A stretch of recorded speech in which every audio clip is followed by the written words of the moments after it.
Wednesday, January something or other. I don't know what it is. What? 21. January 21, man. 2004. Yep. January 21, 2004. I opened up the newspaper today, reading, what's going on, seeing if there's anything I wanted to comment on, and I saw a sad piece of news in both newspapers that a guy named Jerry Nachman died. Let's see. Did you read that? Fred told me that it happened. Yeah, I just read it. I noticed it on the news last night on Fox News or something. I knew you knew him. So I knew Jerry, and the way I knew him, I owe him a big debt of gratitude, I guess. Yeah, I guess I do. I really like Jerry Nachman a lot. In fact, in his obituary, they contacted a friend of his. Actually, it was Elaine Kaufman, the woman who owns Elaine's, that restaurant. Mm-hmm. And she said he's an incredible man who, his mind was beautiful. And I agree. I thought he was a real original guy. Very, very bright guy, very involved guy in New York in the field of broadcasting, but he really did help me out.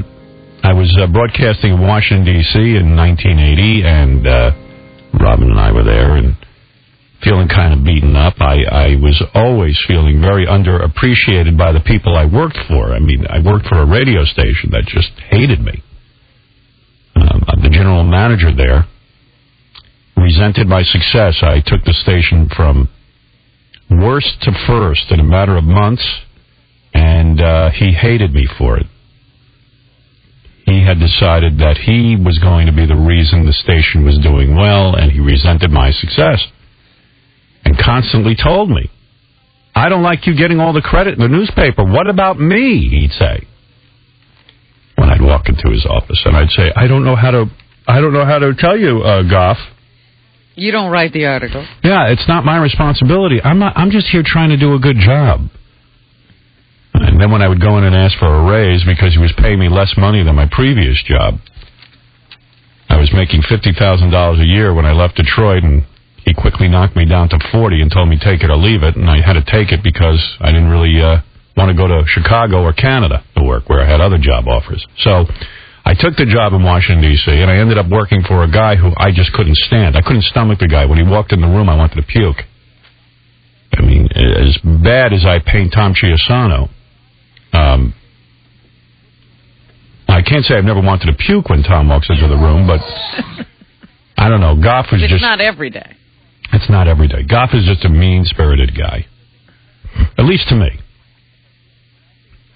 And I was miserable, and then one day I get a call from the general manager of WRC Radio in Washington, which is a all-talk station, mostly news and talk. Real serious, the serious AM station that always talks about the issues, and not fun at all.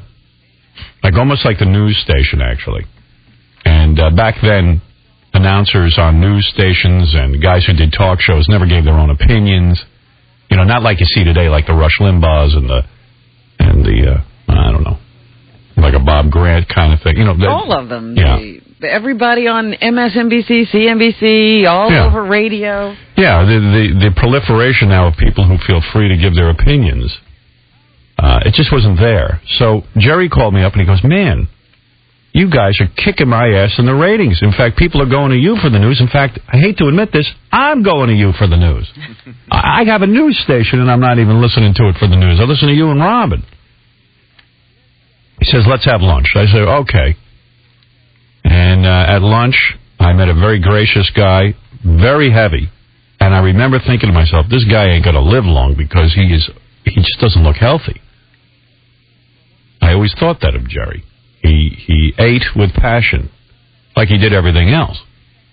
But a great guy. He had a great conversation with me. He was very gracious and said, and was really supportive of my career and said, you'd be great on my station. How about coming to work at an all-news station? You won't have to play any records.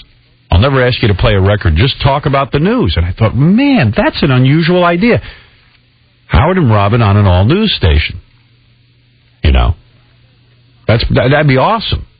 Don't you think? You know, like wow, no one will expect that because I was like the crazy man of Washington, D.C. Right, it would have been revolutionary. It really would have been something. But I didn't see my career taking off being on an AM news station in Washington, D.C., signing a long-term contract. You know, in my plotting and planning and the way my career should go, I should be in New York. You know, and I always figured I'd be working at WPLJ, take over the morning slot from Jim Kerr and revolutionize that station that just wasn't making it. That's how I saw my career going, and WPLJ had in fact called me to come work in New York, but at night, and playing 12 records an hour and telling me I should shut up. I go, well, what kind of career move is that? And Larry Berger, the program director, said to me at PLJ, well, if you do well at night, we'll put you on in the morning. I go, well, how am I going to do well at night? It was like a catch-22. How am I going to do well at night if you don't let me talk? What, am I going to play those Fakakta records you guys aren't getting any ratings with? How am I going to do that? So Jerry kept talking to me about being the news guy in the morning at WRC, and I kept thinking, this is not the right move. I said, now, how about putting us on in New York? Those guys have an FM in New York. They had an AM in New York. Put us on there. And Jerry was like, well, they got Imus. I go, Imus sucks. Oh, that's awfully pompous of you to say. Imus has been... I said, Imus's ratings suck. Put me on. I'll show you how it's done.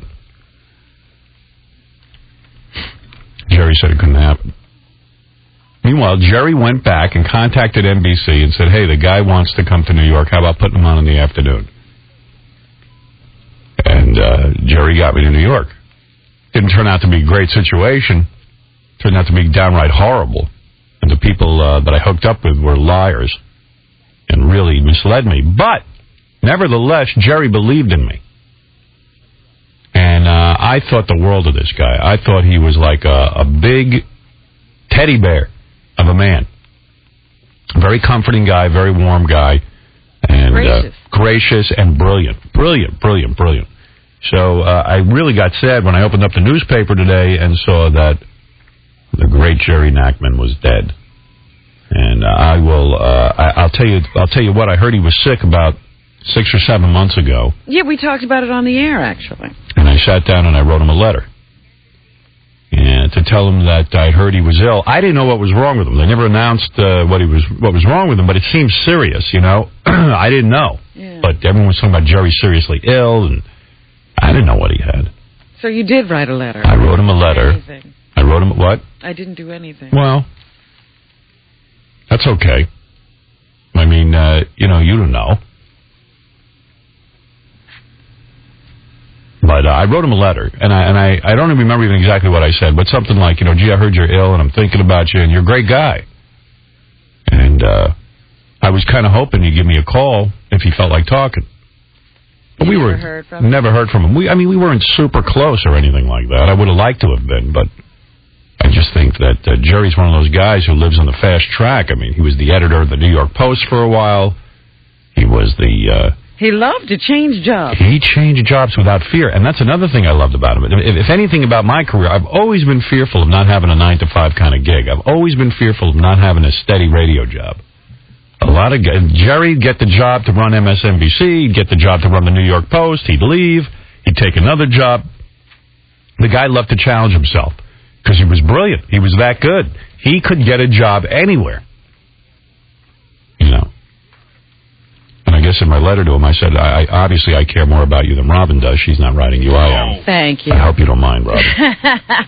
Just point that out. Yeah. I believed he was going to be fine. You were hoping he'd revive himself. Right.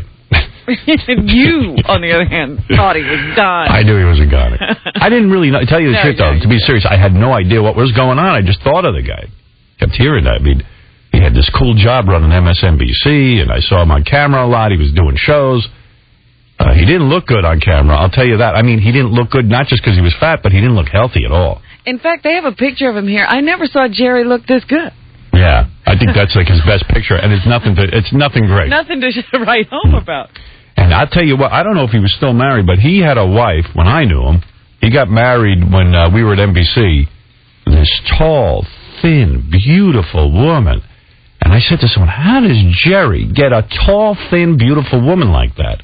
And they said, he has got a personality on him. And she was rich, the woman. Yeah. Rich. It's nice. I don't even think Jerry needed to work once he married that mother load. That's why I think he was able to freely jump from job to job to job like that. And sometimes just take off without a job. I once said to him, how'd you get that woman? I mean, tall. I mean, towering over Jerry. Oh, yeah. Thin, long legs like a model. You would have never put the two of them together. He said she thinks I'm a warm, cuddly teddy bear. And you know what? He was. And women liked it. She was right. Because spending a few minutes with Jerry was more exciting than being with Brad Pitt to a woman sometimes. Because you know what? After you look at Brad Pitt for a while, hey, it's a great turn on. That's it. But the fun is over. He ain't going to come out with anything that makes you think. You know, he ain't gonna be the life of the party. Jerry was the life of the party. Jerry could walk into the room and entertain and be the life of the party. So, hey, the guy's gone. Sad, because you know what? He's a real creative dude and a great mind. And I think the world of him. And sorry to see that he's gone. So Jerry Nachman will miss you. And now having depressed everybody with that. And the world always seems sad to me when you lose somebody that creative. And 57, I didn't realize. 57, yeah. All right, I'll knock off the obituary, but I just thought Great the guy, though. Yeah, I thought the guy deserved something to be said about him. That's all. So, what else is doing? All right, let's take a couple of phone calls. Let's talk to Harry. Harry's gone. Let's talk to Andrew. Andrew is here. Go ahead, Andrew. Hey, good morning, Howard. How are you? Hey. Just wanted to give condolences to your friend. He sounded like a pretty good guy, you know? Super guy, super creative. And a lot of the things that he did actually sort of influenced you, but you didn't realize it. He was a behind-the-scenes kind of guy, you know. He only stepped... I'm sure. Yeah. Hey, did you see the State of the Union address? This fat idiot Ted Kennedy last night? The guy looks almost worse than Imus, man. Yeah, well, I saw the most fun part of the State of the Union address is when you're waiting for the president to come out. Yes. And there's a whole bunch of stuff going on. Like Fox News is like, we're waiting for the president to come out. And I'm going like, you know, they're building this anticipation. It's George Bush. I mean, we've seen him a million times. Right, and he always comes out. You know, they do that every time the State of the Union address is going to happen. Like something big is, you know, like fireworks are going to start. Yeah. The guy just walks up the aisle. Yeah, like fireworks are going to come shooting out of his ass. You know, like we're waiting for George Bush. Right now, his cabinet is entering the room, and there's massive applause, and people are shaking each other's hands, and then, like, in just a minute, we believe George Bush will be... President of the United States will be introduced to us. First, the Speaker of the House. Speaker of the House. And there's Dick Cheney, the Vice President, which is a miracle because you never see the guy. He's the President of the Senate, believe it or not. Right, he is the President of the Senate. You didn't think he did anything, but he does. Hey, Howard, you see how it's almost like a ballet, too? The way it's orchestrated, the way they all get up, they get down, some don't. It's crazy to watch, huh? It reminded me of like when you get married, and then the person in charge of the wedding goes, okay, here's what we're going to do. First, we're going to do pictures for 2 hours, and then I'll need you over here, and then I'll need you to hold your now bride's hand and dance to the Carpenters when you walk in. Yeah, if you're in a wedding, you're always needed somewhere. Yeah, you need it. Yeah, there's a schedule you must keep. Yeah, my niece Pam's getting married, and she goes, I'm going to need you guys at 9 a.m. for pictures. Right. I go, you got to be kidding me. What time's the wedding? You know, it's like 4 o'clock in the afternoon. At night sometime. I go, okay, listen, you can't argue. All day. Yeah, I'm like, holy cow. Can't we knock this off quick?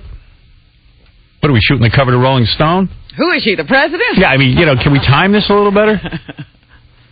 Hey, Howard, you got any games this morning? No, it's early. Little games? Yeah, I got games, but not right now, brother. Too early for games. Nobody's up yet. We're all in a coma. Yeah, we're here, but... Right. So what was I saying? Oh. You were talking about the pomp and circumstance. Yeah, so I saw, Bush, but it was okay. I'll tell you that Howard Dean will make an entrance. I'll tell you what, man. Now I've watched the tape. I've listened to the tape. I saw the front page of the Post, which is a Republican newspaper. Yeah, they're trying to bury him for some reason or other. All the Republicans are, but you know, they said he had a meltdown. This is a career knockout. He is a doctor. Doctors are used to getting their way. Doctors are used to being... He can't handle it. He can't handle it. He's a spoiled kid who always... You know, now he's a monster. The guy spent 2 years campaiigning. Rant looks like Howard's End. Howard's End. And and it wasn't even a rant. I don't know. Do you saw it? Do you think that it was a rant? Well, it was a guy being like a cheerleader. He was saying, "Look, we're down, but come on, we're going to go to California." Rallying the troops. After seeing it, I will say this though: there was a couple of people behind him who looking at him like he was nuts. Yeah, I know, and you know what? Like, I don't know. You all right, man? All we talk about is that these guys are passionless. All of them. They're all controlled. They're all controlled by media, gurus. Sometimes I wonder when they're talking if they're awake. They're so... they're so controlled. Yeah. And I know you have to look presidential, like, gee, you're going to have your finger on the button, don't be a jerk.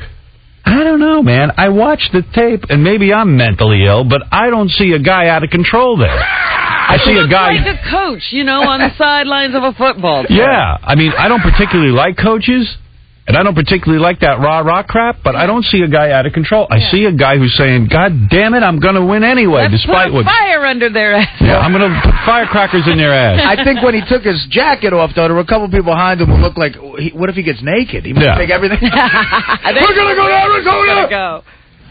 The guy is odd, but he only seems odd because he's not acting like a robot. Yeah, he hasn't been put through whatever mill the others have. Yeah. They come out all like Stepford politicians. Well, I mean, some of these guys, you got to put a mirror on their nose to just see if they're breathing. Yeah. Well, I mean, literally, John Kerry and, yes, a very controlled, seasoned politician, but...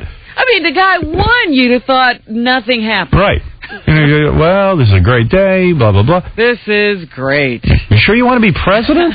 Well, you know what's odd about it? It was odd in the sense that, how when you see, like, the really stiff sales guy at the Christmas parties go nuts and do the limbo or something? That's what it was like. Yeah, it's a little awkward in that sense. Andy, you're on the air.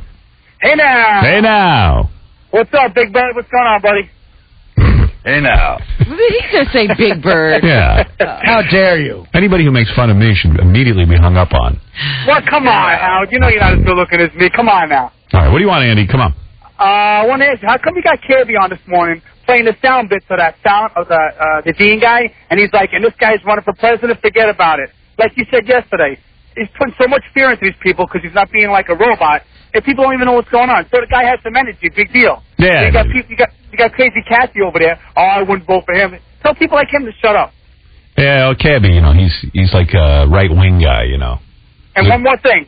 How come when you're on Best of on vacation yesterday, I got to hear every commercial about Vertical Blue, and I had never even heard the band. I know it's Scott Engineer's son, but how much advertisement they're going to put on your radio? I don't know what you're talking about. What are you saying? Vertical Blue, isn't that Scott Engineer's son? Yeah. I got to hear so much advertisements on your radio after you leave about it.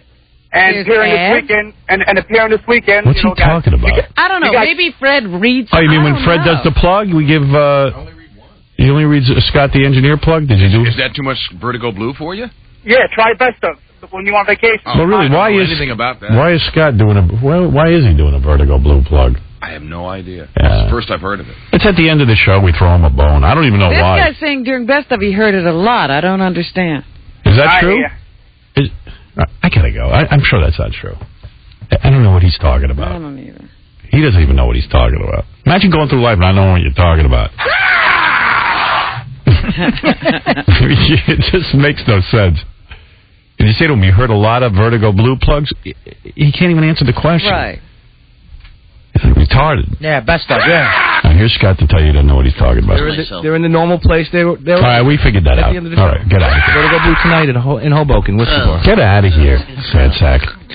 Vertigo Blue ain't going anywhere. Well, you tell your son you better study something in college. Isn't it a school night he's letting the kid go out and perform? Yeah. Vertigo Blue is performing on a weeknight. No school tomorrow. Why? Yeah, midterms, so they're off. Oh, all right. Oh. Really? Yeah. The boys have a gig. Take care of them. Where's he playing with Artie? Artie's going to intro them, and he's playing at the Whiskey Bar in Hoboken. It's up the street from where I live. All right. Vertigo Blue. Thank you. Thank you. They're good, man. You got to come see them. Okay, get out. All right, the next Aerosmith or something. The next Aerosmith. You never know. Good. What do you want from me? The Vertigo Blue. He's banking all his dreams on his son. I know. He's now become that father who's, at every game saying, his son's going to break into the majors, and doing all the agent stuff, coaching. Should take him on American Idol. Take the boy on American Idol. That's a quick ticket right to fame. Oh, yeah. I have no 401k. This station won't give me a raise. The only hope I have is my son becomes a big rock star and I latch on to him. I don't have any talent. However, my son... appears to have broken the Salem mold. My son seems to be able to do something. Seems he has an ability. Yes, Chip. Yo, Al. Hey. Hey, now. First time calling. Okay. Hey, what am I doing? I got to take a break. I wanted to talk about Howard Dean's campaign manager. Did you see this guy? No. And they showed him on the news last night. He looks all gray and sallow. He's wearing an overcoat like Peter Falk in Columbo. Guy looked like he just woke up on the sidewalk. Okay, thanks. Well, what does that mean? So the guy, he has a campaign manager that looks like Columbo. All right. Well, we're learning nothing today. Whole world's gone mad. But this is what people focus on. Yeah, what the guy looks like. All right, we got to take a break. We'll be back right after these words. Yeah, I like that. That's Dan, the song parody man. Yeah, I know Dan. He's a good guy. I didn't know Dan was up here yesterday. Yeah, he's up here with Bob. He comes on. But why didn't he say hi to me?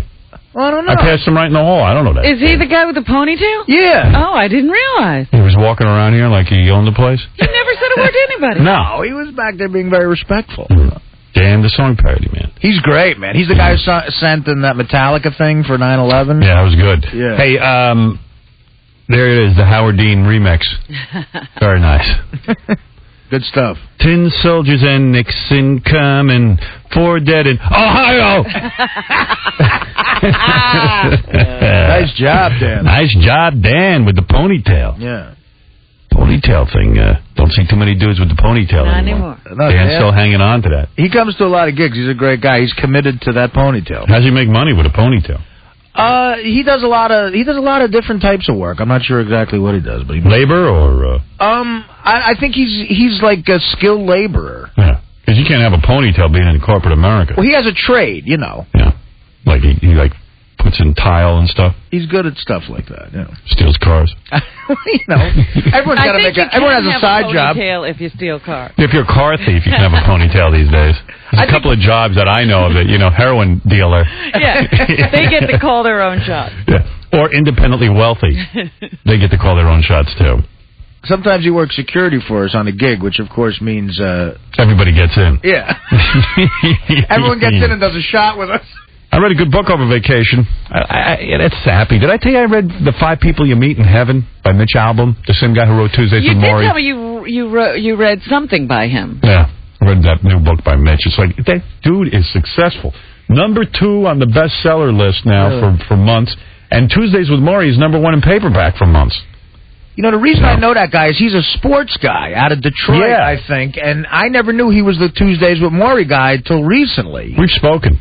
Oh, really? Yeah. He's a nice guy. He seems like a good guy. Yeah, but boy, he's a successful writer. And you know what? The 5 People You Meet in Heaven is a sappy book, and it got bad reviews, but it seems to be... I liked it. I thought it was really good. Well, who do you meet in heaven? Give me the story. I'll give it to you real quick. It's a simple story. I mean, if I could comprehend it, anybody could. I'm not a great reader. Anything that has big words, I ain't reading. Well, that's probably why critics hate it, because it's easy to understand. It is easy to understand. It's not going to be... And it's sappy. Shakespearean, mind-boggling twister. It's his view of heaven and how it works. This guy it starts out with the guy dying. It starts out at the end of the book. This guy is dying. And he dies instantly, like in a freak accident. It's a young guy? Old guy. Old guy. And he goes to heaven. And in heaven, you meet 5 people. And they take you, he takes you through heaven.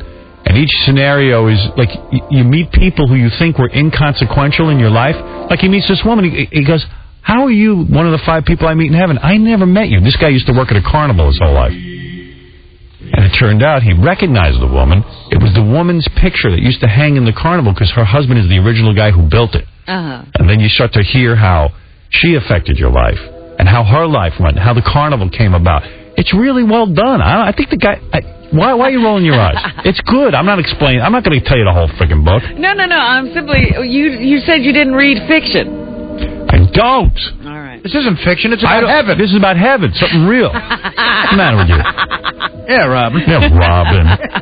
Anyway, I like the book, goddammit. That's all. I'm just plugging the guy's book because I thought it was good. Obviously, he doesn't need a plug. Nah, he doesn't really.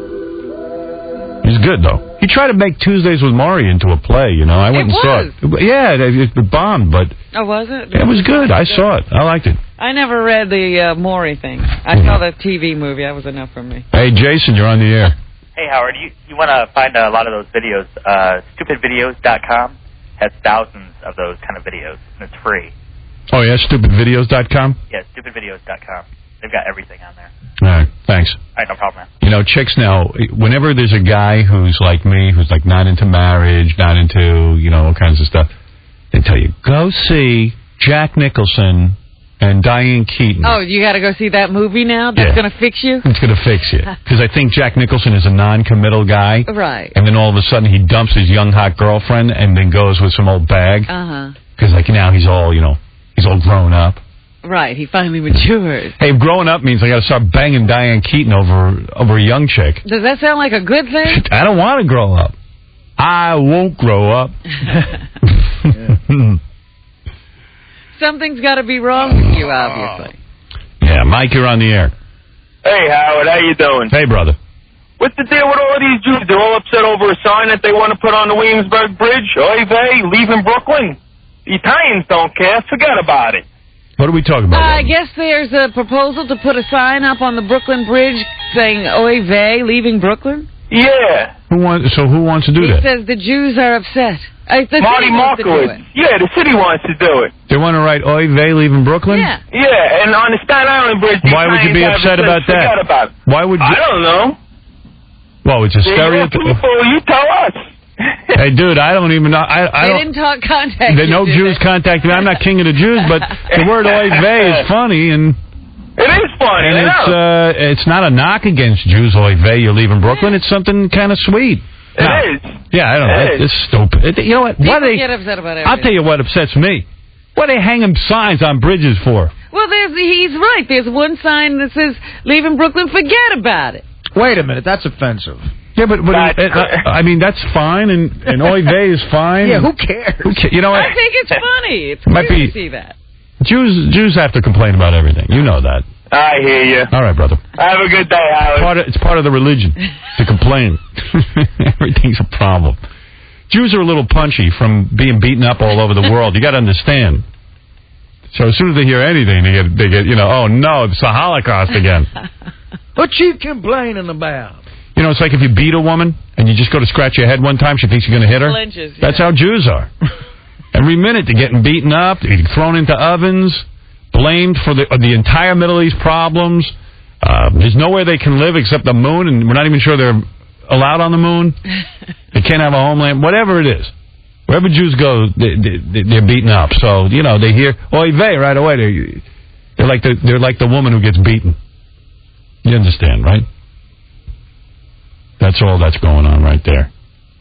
If things were a little less crazy in the world, oy vey wouldn't be such a big deal to them, I guess. But oy vey, you're leaving Brooklyn. There's nothing wrong with saying that. That ain't a knock against anybody. You just got a bunch of nervous Jews, that's all. Jews are nervous by nature. They gotta be. You know what I'm saying? You would be too. Show me the tape of the woman popping out her boobs on Family Feud. Now that's funny. Who's the host at this point? I don't know. That guy from Home Improvement. Oh, is that who that is? Sidekick on Home Improvement. Yeah, because I see the guy. I'm like, hey, that ain't Louis Anderson. What happened to him? Louis did his run, and he's done. What a gig, man. That's Louis Anderson, man. I tell you what. He's a funny dude, but, man, is he disturbing to look at. He's not like the generic. And you're always worried that he would have trouble getting from one side of the stage to the other. He's sweating and holds that microphone like it's a hot dog. Well, you can hardly see it. The sausage hands gobble it up. Big fat sausage hands. Survey says.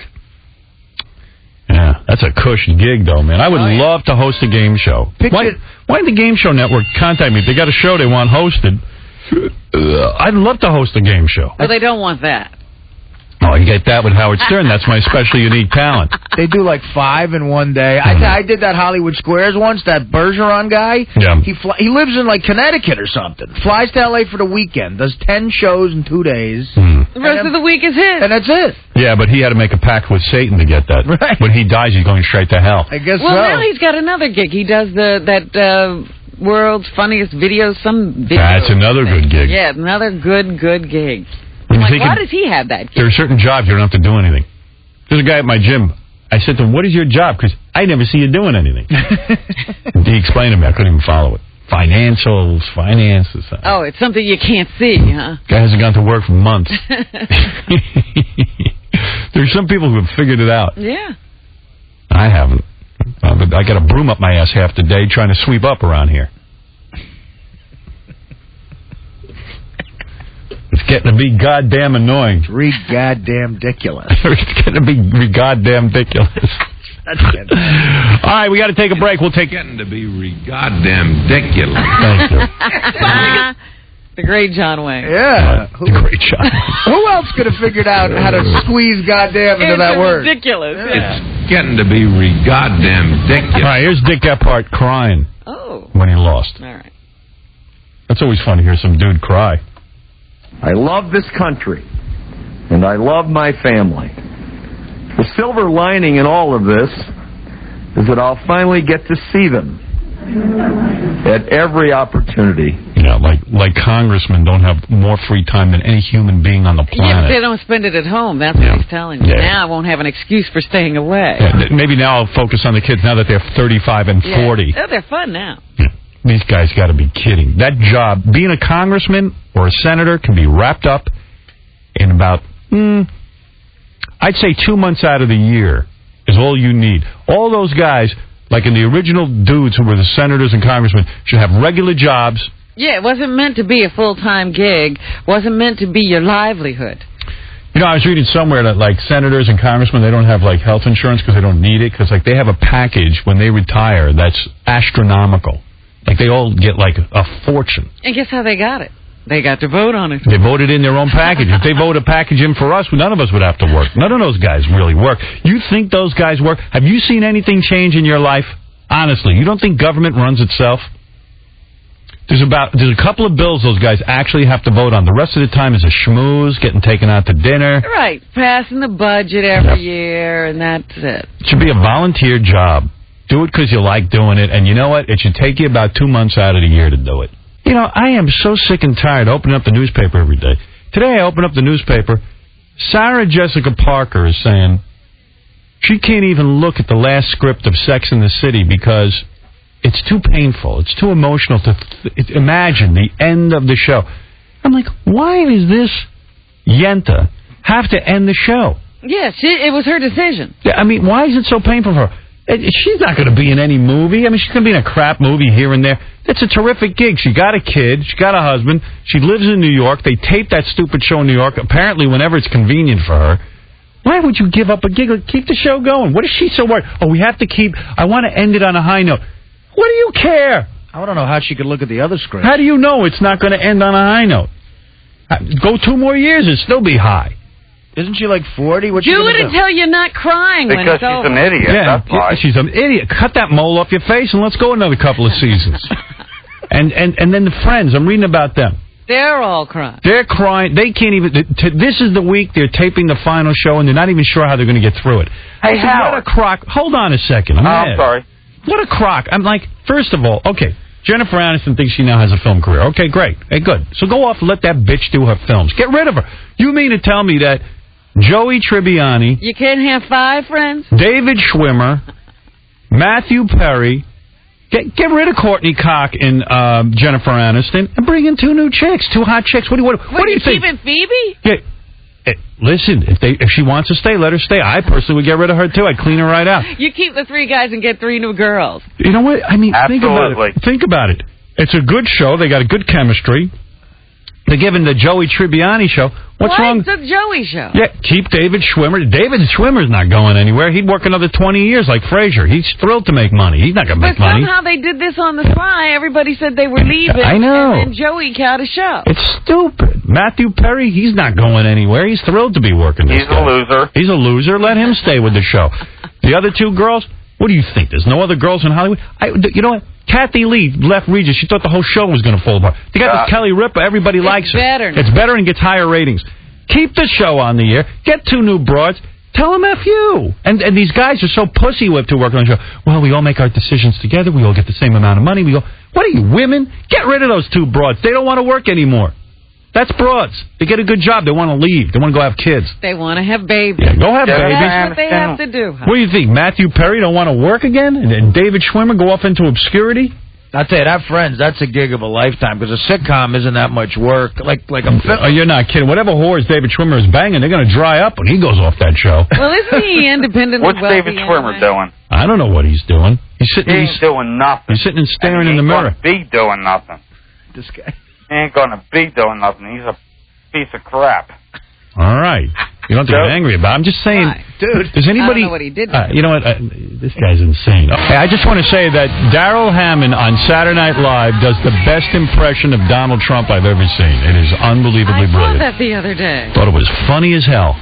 That was really good, didn't you think? Yeah. Talk to Joan a little bit. I'll tell you what. I watched, everyone was telling me that Saturday Night Live sucked with Nick Lachey and Jessica Simpson. I got to say, I thought it was pretty funny. Really? There was a couple of funny bits. A moment of it. I saw the bit where she was selling underwear or something. I was like, oh, that's... Yeah, I don't know, man. I saw a couple of funny sketches for once, and I'm not a big fan of Saturday Night Live anymore. I only but watched that one. I thought Darrell was funny with... in the news. In the news, and it was she did a Britney Spears impression. I thought it was good. I thought she was good. They did a Donnie Marie opening bit. I thought it was good. And the woman who does Sharon Osbourne on there is really good. Yes, she is. Really good. She does her very well. Yeah.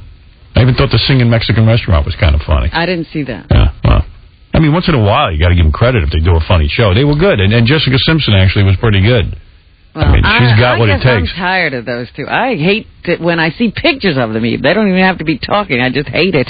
I just think that bitch is so good looking. I can't, you know. See, you're captivated by her. Yeah. A lot of people wrote in to say Artie is the best.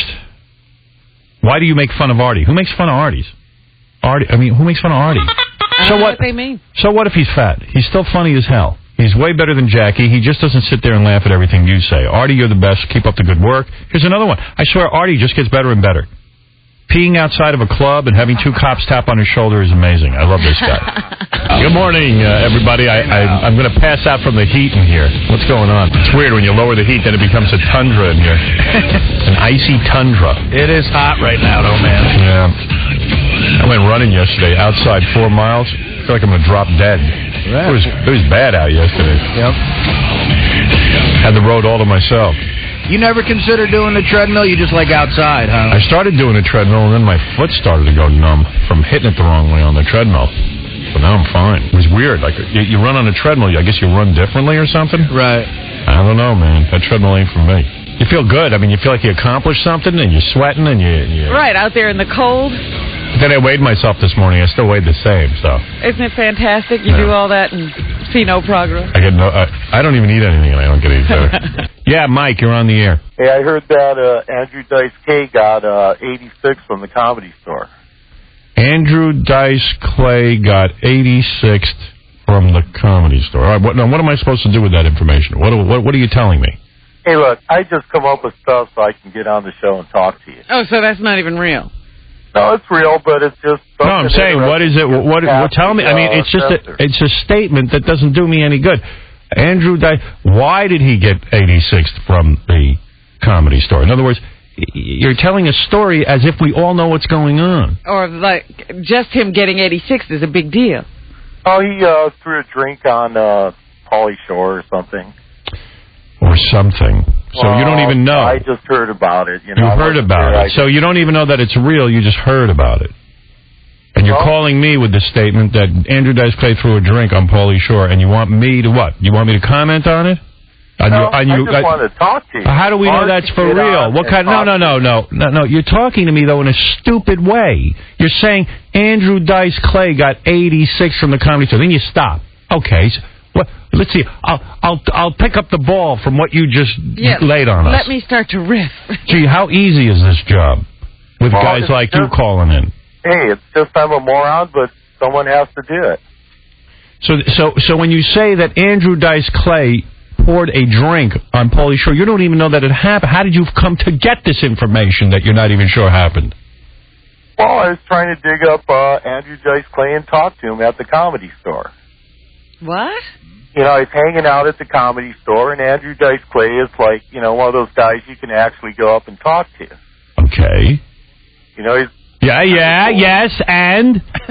And one of the comedians said that he wasn't around anymore.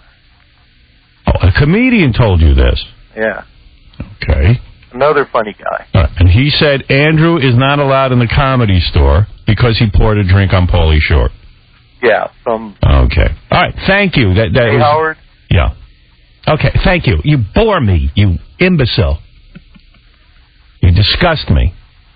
I don't have a word to say what he is. There's no word for him. I was saying, what a moo. What is a moo? I find you highly disgusting. What a morana, idiot. Yeah, like what a moo-ron. He's so stupid, he's got 2 O's. Yeah, there's no word to describe that phone call. I watch American Idol, I do.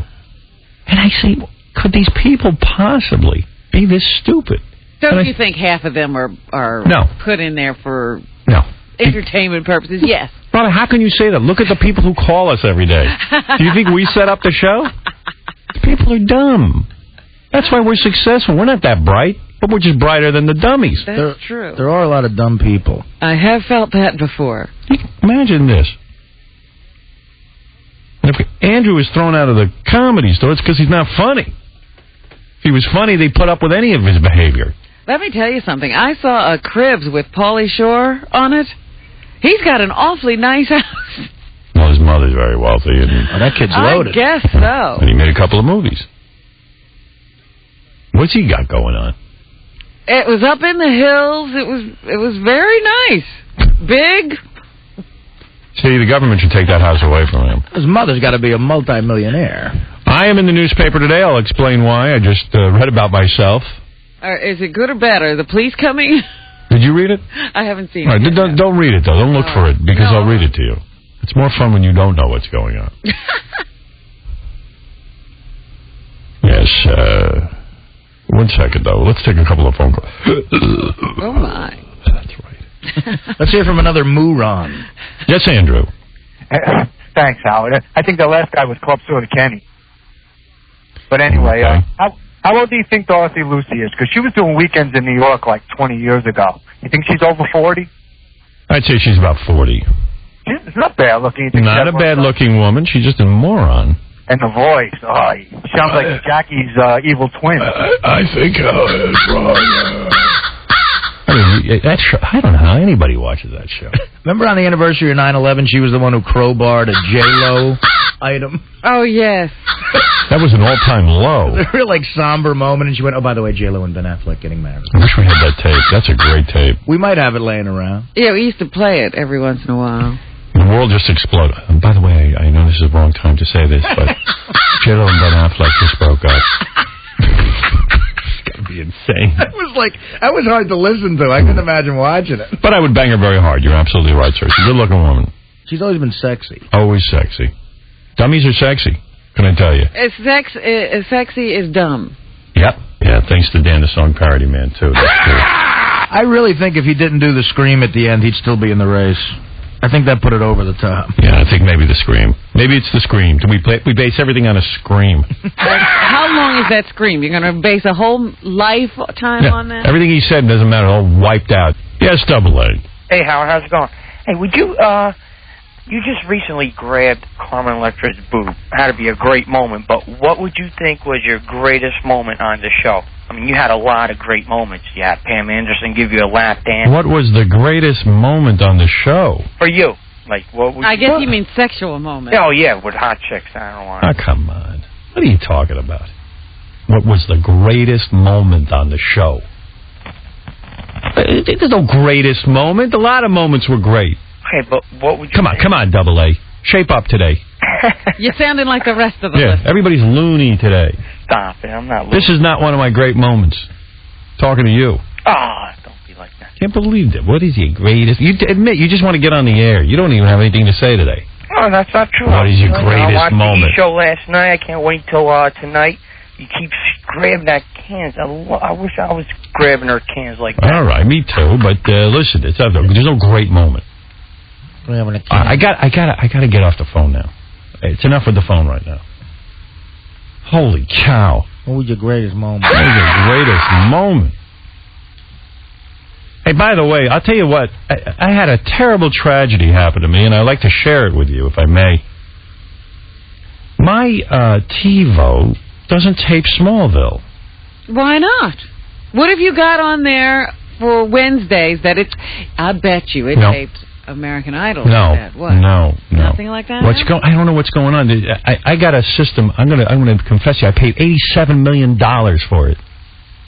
I'm bankrupt from it. I'm still paying it off. Oh, yeah. I got a system. I got TiVo. I got screens dropping out of the ceiling. I love television, and I love to listen to television. I like good, clear sound. So I invested a lot of money in a system. But something always goes wrong. The TiVo, for some reason, it can't find the WB, or it finds it and it's black. So it taped Smallville, but it was completely black, the screen. Then your cable or satellite. That's what the guy told me. Information. I got a good company, too, working on this. You know. No, I'm saying that satellite did something. Oh. And when TiVo tries to go in and read it, it's finding the wrong channel. I don't know, Robin. That's what it sounds like. I don't know what to do. I just want my Smallville. Evidently, there was a new episode this week, and I didn't get to see it. Of course there was. I have it on tape. I can tape it for you. Thank you. Because Jason said to me, I understand you're looking for Smallville. He goes, I'll give you my copy. He says, but there is an audio problem with it. No, I have it. I'll give it. Do you have an audio problem? No. I don't know why he has an audio problem. It was a very good episode. I watched it last night. I'm really upset about it. Well, you know what TiVo was doing? I guess HBO did it. They got Sex and the City scheduled, but they changed the time by like a minute or two, so the end of it kept getting yeah, that's off. bad, too. Hey, let me find a candidate that can solve that for me, and I'll vote for him. If one of these candidates, I don't care who it is, even if it was Kucinich. Take on this issue. If it was Dennis Kucinich, I would vote for him if he said to me, listen, I can't do anything. No president's going to be able to do anything. But I'll make sure everybody gets a clear copy of Smallville and Buffy. Well, Buffy don't matter anymore. Sex and the City. I'll make sure. By the way, I was watching Angel again, and it was dark again. Yeah, you cannot watch that show. You can't see Angel. It's a shame. I like the show. I stopped watching it. Stopped watching it about a year ago. No, it's really good, but I get nauseous. Do something. The guy who directs that ought to put some lights on. It's okay. I think I'm losing my sight when it comes. It's awful. And the director wrote me a letter saying, it's obviously something wrong with your equipment. Take a look. I'll send you a copy. His copy was dark, too. I don't care what you tell me, pal. Put some light on. I know they're vampires, but they still got to see them. They're inside buildings. It could be light. I hate these guys. I hate these directors. They ruin everything. Very few good directors. Everybody's got to set a mood. Oh, the guy who directs Smallville, he's good. They're all bright. Right. I can see everything. Even when he goes into the cave. My only problem with Smallville, and I won't tell you what happened this week, but it Please happens don't. every week, that Clark loses his powers. Yeah, I hate that. I don't. If he loses his powers, I don't want to see it. I want to see Superman with powers. You know, this poor Superman, his powers are always going out on him. Yeah, Superman's supposed to be Superman. He very rarely lost his powers. So he loses his powers, but then the show's just like a regular show. Right. And I tell you, it gives me such anxiety when this guy loses his powers. I can't even tell you. I guess I feel like, if I was Superman, I don't want to lose my powers. I don't know what it is, but it gives me complete anxiety to watch the guy lose. I'm like, how again did you lose your powers, you putz? It's so simple to hold on to those goddamn powers. Stay away from green kryptonite. You don't know that? You're all powerful except. Yeah, and you can't use your X-ray vision and find kryptonite. I tell you, I get nuts. If I see an episode where this guy loses his powers, I get crazy from it. Well, you should, because then it becomes like an episode of the OC or something. Yeah, and I hate when... No, but it makes me uncomfortable to see Superman lose his powers. I hated that Superman. I have to fast forward through... I've watched Superman the movie, it's the second one. Isn't it awful when he gives up his powers? And he has the red kryptonite, the bath he's in, and bathes him in light, and he loses his powers. I want to choke the son of a bitch. You think Lois Lane liked you? Notice she loses complete interest in him when he loses his superpowers. Yeah, when he's walking around and he can't do anything. He totally sucked. Who would do that? It drives me crazy. If I tell you I get involved in these shows, I swear I got to stop watching TV. I go crazy from it. I go crazy when there's mistaken identity. I can't stand when there's a show on and there's a confusion. I don't understand that at all. I can't believe someone can't make a phone call and straighten things out. I can't believe it. If somebody accused me of something, I'd call. It does happen, though. I don't want to know about it. I hate mistaken identity shows, and I will never be involved in one. I was offered, in fact, I was offered to produce a show that had mistaken identity. Yeah. And I said, I won't produce it. I see, occasionally you see a great movie. I tell him the plot. He goes, oh, mistaken identity? I don't want to. No, I can't stand when somebody is on the run. The Fugitive, I wouldn't even watch that TV show when it used to be on 100 years ago. And the movie bothers me. And I got news for you. Any show with mistaken identity is horrible. But how can you watch The Hulk then? No. The Hulk is not mistaken identity. But it's the same as The Fugitive. He's pretending to be somebody else. No. He has powers. He's fine. You know, if anybody attacks him, he's going to... And he don't lose his powers, by the way. No, he gains his powers. He gets powers. You piss him off, and he turns into the Hulk. No, the Hulk is great. That's not mistaken identity. Mistaken identity is... But you compared it to The Fugitive. I'll take the Sandra Bullock movie, where some guy steals her identity. The Net. I love that movie. I hate it. I won't even watch it. I don't think I've ever seen it. It's horrible. It's good. This poor woman is just going on a vacation with some dude. He steals her identity and frames her to make it look like she's doing something terrible. I won't watch it. And she doesn't have paper. Everything's gone. Yeah. And who wants to see that? Somebody in ruins. Well, I tried watching that Bourne Identity with Matt Damon, and the whole movie you're going like, can't somebody straighten this out? Yeah. You know, nobody can straighten anything out. There's a great movie called Red Rock West. I've seen that. You hated it. I hate it. Mistaken identity. I'd like to like it, but I hate mistaken goddamn identity. Goddamn ridiculous. It sure is. It's getting to be goddamn ridiculous. But you sat and watched, instead of Smallville, you watched American Idol last night, didn't you? Oh. 8 o'clock was what? Smallville? Smallville. I didn't know. You know, I got TV Guide. It sits on my desk. And TV Guide now, they got little tiny boxes. Yeah. And there's 5,000 goddamn ridiculous listings. I can't find the things I need to see. You know, I kind of miss the good old days when there was... I swear to you. You have a channel guide right on your television, Howard. Yeah. Now, what do you mean I have a channel guide? On TiVo, all you have to do is push the guide button. It'll show you everything that's on. Yeah, but I don't want to scroll through everything, and then I got to go to 8 o'clock. The major channels that you watch things on during the week. But they're buried in a sea of channel 100, channel 200, 500, 800. You know, the satellite doesn't list 2, 4, 7. Of course it does. Yours doesn't? No. I don't know how to do that. Oh, you're a mess. I don't want to do that. I just, I'll tell you what I miss, and I'm thinking of going back to it. I'm thinking of getting regular basic cable. He's going to get rabbit ears. Yeah, I'm going to get regular, I'm going to get regular basic cable. Throw an antenna. And I'm going to, I want the cable signal. I'm going to throw my goddamn satellite out of the window, and I'm just going to have channels, like local channels, like in the old days, 2, 4, 7, 5, and I won't miss anything. That's what I have basic cable. Well, I have both. I got like 80 channels. How come you don't have both? 80 is too many. I don't want it. I want an easy TV guide to read.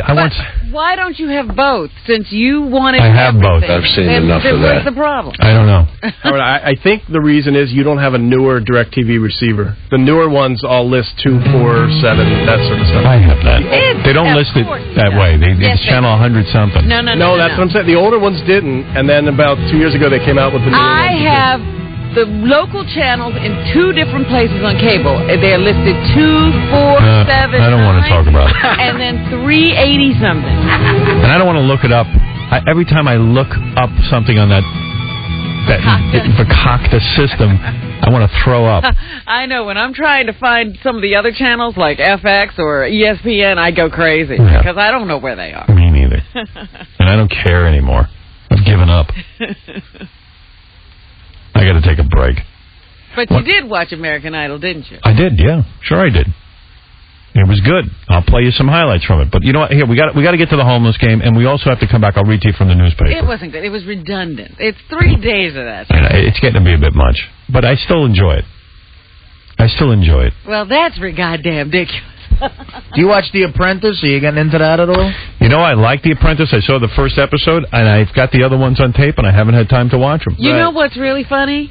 It seems to me that people who don't work like to watch The Apprentice. Yeah. Ralph is in love with the show. Yeah, because he doesn't work. He is finding out what it's like to really have a job. Yeah, to have to hustle and make a living. It's fascinating to him. He goes, wow, these people are like from Mars. He goes, I'm in love with that show. Yeah. That's one of those weird things. I like the first one, too, but for some reason I'm not compelled to watch it. You know why? Because we have jobs that have pressure. I got to get some bed. Yeah, we have a life. We can't stay up and watch people who have to work for a living. I got to work all day. Trust me, that's what's going on. But I do enjoy the show. I thought it was good. And I did tape them. Good. I have got it taped, too, and I've only watched the first couple. I didn't see this week. Are you kidding me? I have two tapes sitting on my desk of the OC. I haven't had time to watch it. I don't know how you sit through that. I'm still working on getting through the rest of the episodes of the L Word. I got 1 million shows to watch sitting on my desk. I just watched the season finale of the Paris Hilton show, Simple Life. I never saw it. Why just yesterday. bother? That was horrible. I saw the first one. But I'm just telling you, I'm backed up. I don't get to see anything. Do you know, I have sat down and mathematically tried to figure out how you have time to do all these projects you're doing on the side and watch the OC. I'll tell you what I do. I have everything taped, and whenever I have a free minute, I pop it in. I keep up on it. So you have a bunch of videotapes.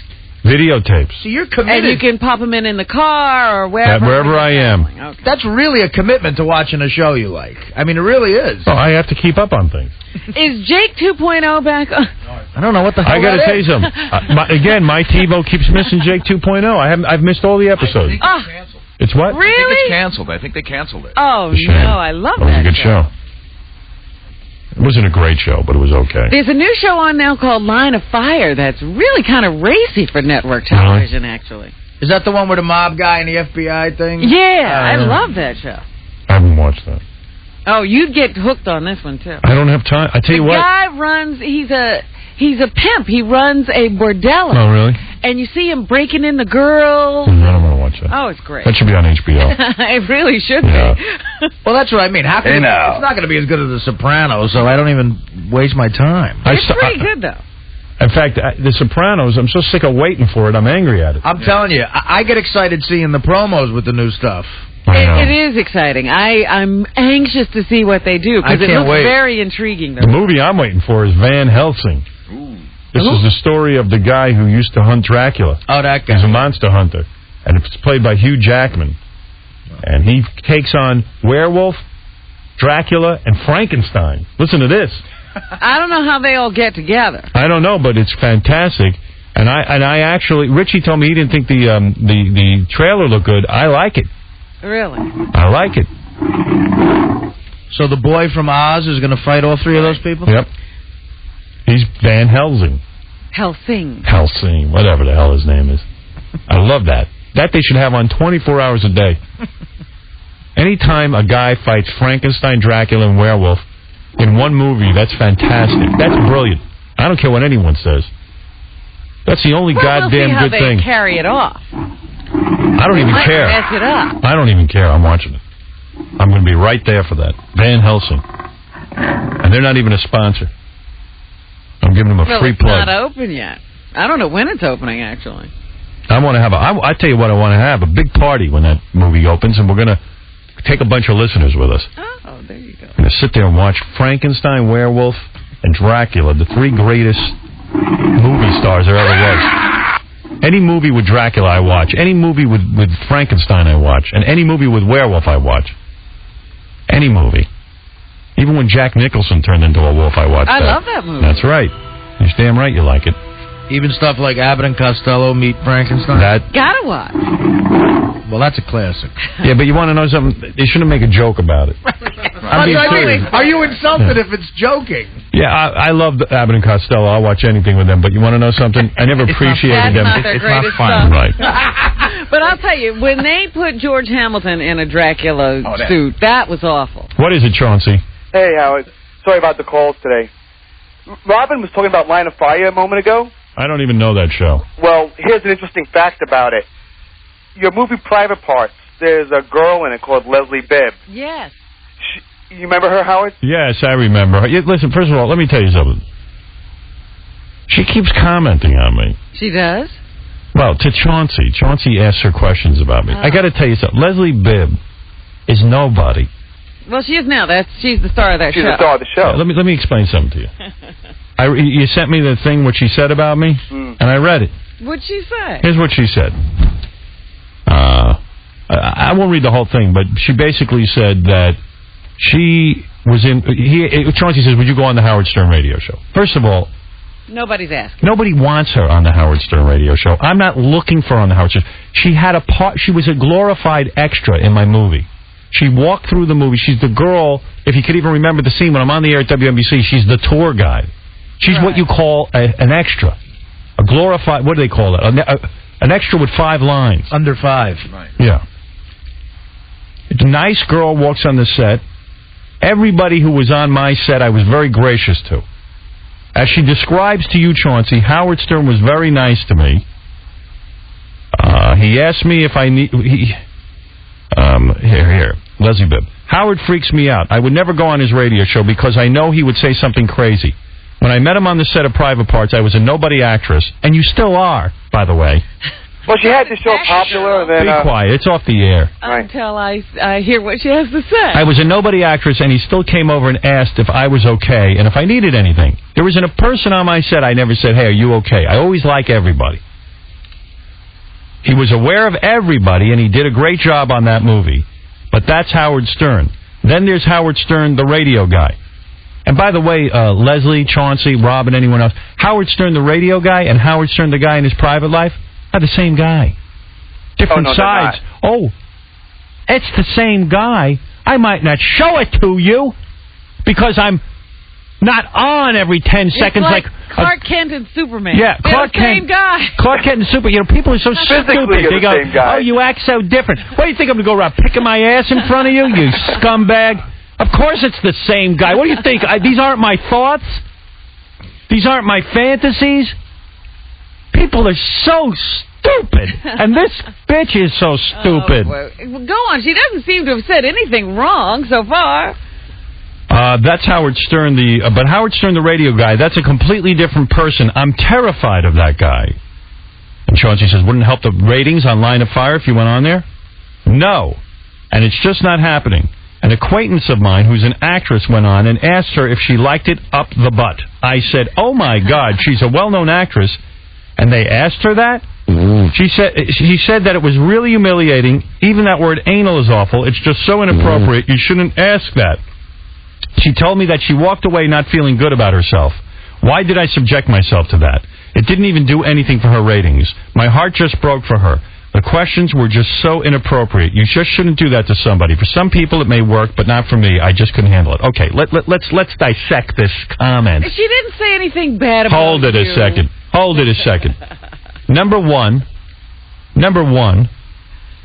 What? I'm not saying she said anything bad about me, but number one, I'm not interested in her. Right. I'm tired of her commenting on me. Well, it's Chauncey who puts these people up to it. It wouldn't even come up. She should say, I worked on his movie. Excuse me. It's not Chauncey. I worked on the guy's movie for 30 seconds. I don't know the man. I have no right to comment on the man. That's the first thing she should say. If she really didn't want to ride my back for fame. Secondly, when someone says to you, well, would you go on the Howard Stern show? You say this, no one's asked me. And if they asked me, I wouldn't go on because I'm not comfortable answering questions about myself. That's the real answer. That's basically Who is this? what she No. said. Who is this person that came on the show? I want to know the name of the actress. I got it figured out. Catherine Bell? Right.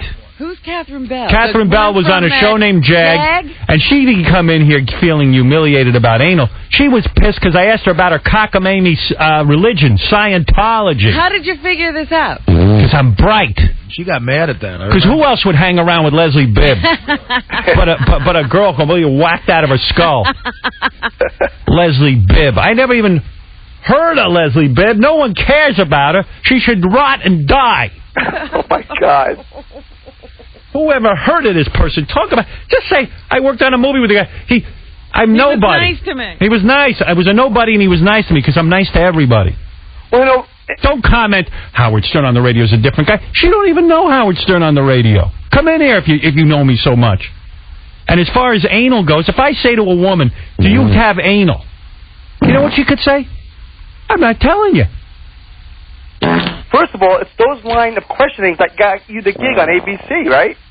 Shut up! I haven't talked about that yet, goddamn you! Get off my phone, you creep! I told you he should stop with these interviews and he should stop everything else. You see what happens? Get him out of my life, Robin. You know, I hate that that's how I just found something out that, you know. No, you know what? He just ruined that bit. I was going to come back and read something to you in the newspaper. Don't read it yet. I didn't read it. I haven't even touched the newspaper. I'm waiting. Did you hear what Leslie Bibb said? Leslie Bibb. That's nobody. That's like the wall said something about me. Well, now you've made it a big deal. He made it a big deal. Well, I tried to say that at the very beginning. I'm going to have a nervous breakdown. I don't want to even hear about her. She's no one. He's just every time he hears a bad comment, he calls you to let you know. Yeah. He's like the Grim Reaper to set me off. Give me deliver the news. Guess what? You're going to die.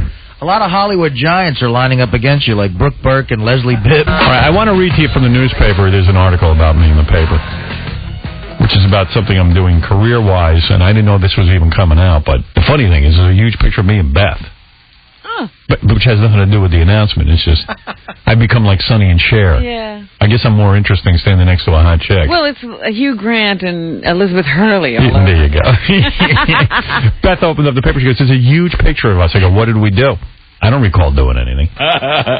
She said, "I don't even know why. It has nothing to do with us."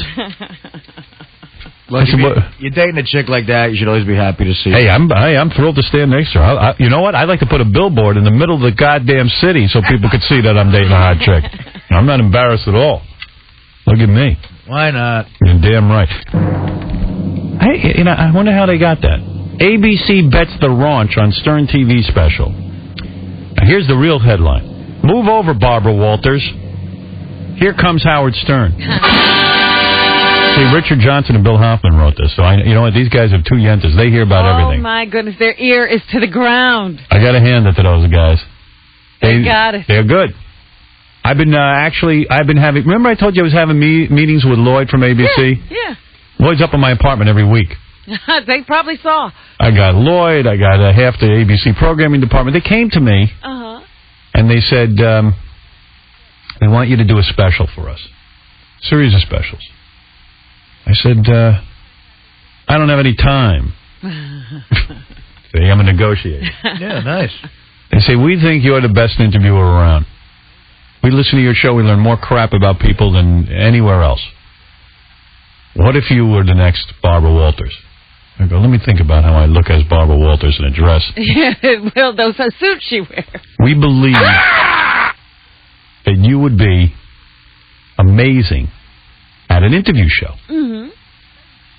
I'm like, I go there and I interview people. Maybe you could do it at their house or whatever. Just set up and interview them. How great would that be? Well, sort of more like that Edward R. Murrow, I think, up close and personal. It's funny you say it. Actually, his show was called Person to Person. That's what I want to call my show, Person to Person. Yeah, that's what I see you at. That's very funny. So, and I said, no, I don't want to do it. I'm not interested in doing it. See?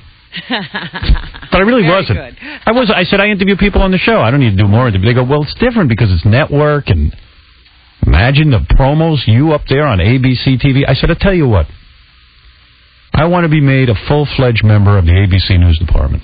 Really? That's what I want to be. I want to join ABC News. Just like I said, I consider myself a newsman. Like Peter Jennings. When I said I'm like Mike Wallace. I said if Barbara Walters is in the news, I said is Barbara Walters in the news department? They go yes. I go then why can't I be? Lloyd said, are you kidding me? There would be a revolution inside ABC News. I said, let them all quit. They ain't going anywhere. Jennings. I said, where's Ted Koppel going? He ain't going anywhere. So he's threatening he's leaving. He never leaves. Peter Jennings, he's not. You guys pay him way too much money. He isn't leaving. He can't go anywhere. I go, that Yenta Barbara Walters, she's 9 million years old. She's like the crypt keeper. She isn't going anywhere. She's not going anyplace. Lloyd goes, I have to get back to you on that one. I would have to approach. He's the big cheese, and he had to go ahead. Hey, he's the big cheese as long as they keep him there. He's not crazy. He knows how to play the game better than anybody. So they call me back. Said, Howard, you want to be a full-fledged member of the ABC News department? I said, yes. When my special comes out, I want doon, doon, doon, doon. And now ABC News. A presentation of ABC News, Howard Stern. Lloyd says, listen, I brought it up. Go ahead. Forget about it. You crazy? It ain't happening. He says, everyone will quit. I said, all right, I can see you have a problem with that. I brought it up. Forget about it. I said, but wouldn't it be a great way to promote the show? Everyone quit in the ABC News department, and I'm the only guy in it. Wouldn't that be goddamn brilliant? ABC News is Howard. I said, when are you guys going to get some balls? And Lloyd pointed out that he's got plenty of balls just talking to me. Yeah. Hey, look at what I'm doing here. I go, you know what? You're right. So Lloyd said to me, give me a dream list of people you want to interview. I said, oh, it's already too much work. Bring me a bunch of people that want to be interviewed, and I'll interview them. Yeah. So then they call up. What do you? And I figured, you know what? They're not really serious about this. And then sure enough, my agent said, well, here's a deal. There's a deal on the table. So I said, whoa, really? I said, all right, I'll do it.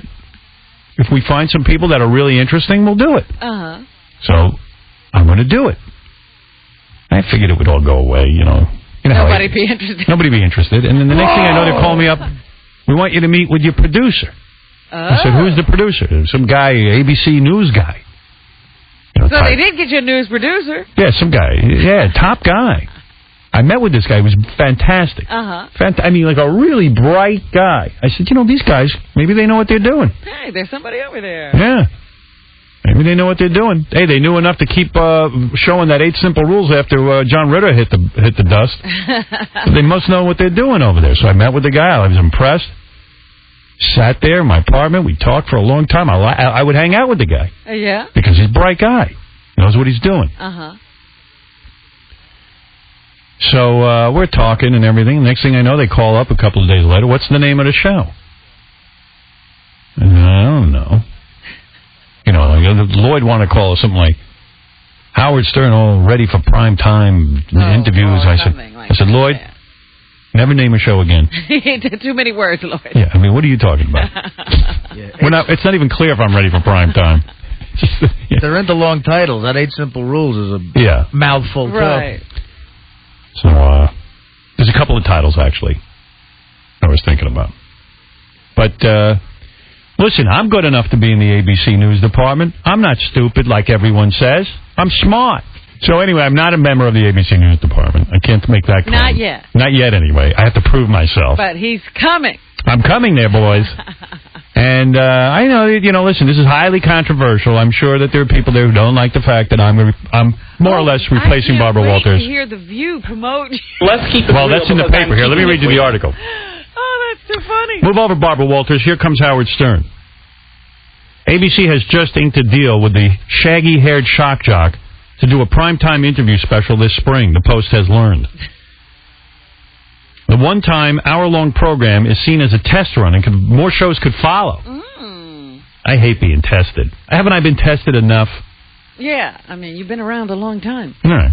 What do you think? So people aren't going to watch? Of course they're going to watch. Oh, please. This is going to be another one of those Super Bowl moments. Well, it also depends who I interview. No, it doesn't. I'd love to interview Star Jones. Just you on prime time. It's just going to look weird. But can you imagine the promos? Oh. Like like during... And like I said, you have to do The View. I mean, all the ABC shows will have to promote it. Yeah, they have to have me on or they're all fired. Well, Star, you fat pig. Go ahead, ask me about my show. The move will propel the king of all media into the same elite category as ABC's other top interview talent, including Barbara Walters and Diane Sawyer. That's why I say, make me a member of the news department. I'm doing the same goddamn show you guys are, and I'm going to be better at it. F you. That's right. How many times do we complain Diane Sawyer never asked the right question and Barbara Walters pitches softballs? Thank you. Sources say Stern already has a long list of possible guests to grill. That's true. You have a list. Yeah, there's a list floating around, you know. But of course you have a list. The question is, do you have somebody to interview? No. You'll never see this show. Listen to this quote. I love this. There's probably no better interviewer than Howard Stern. And ABC knows this, a source told the Post. Well, thank you, ABC, because my own goddamn company doesn't see anything in me. No way. Les Moonves. CBS come over. Les Moonves is so busy sucking on the teat of Mark Burnett, he can't even see. He's got talent in his own little bullpen here. His backyard is full. Yeah, well, he hates me, Les. Always has from day one, because he can't stand that I'm Let him watch you become a huge success for ABC. That's what I'm going to do. I'm going to make this the best show ever.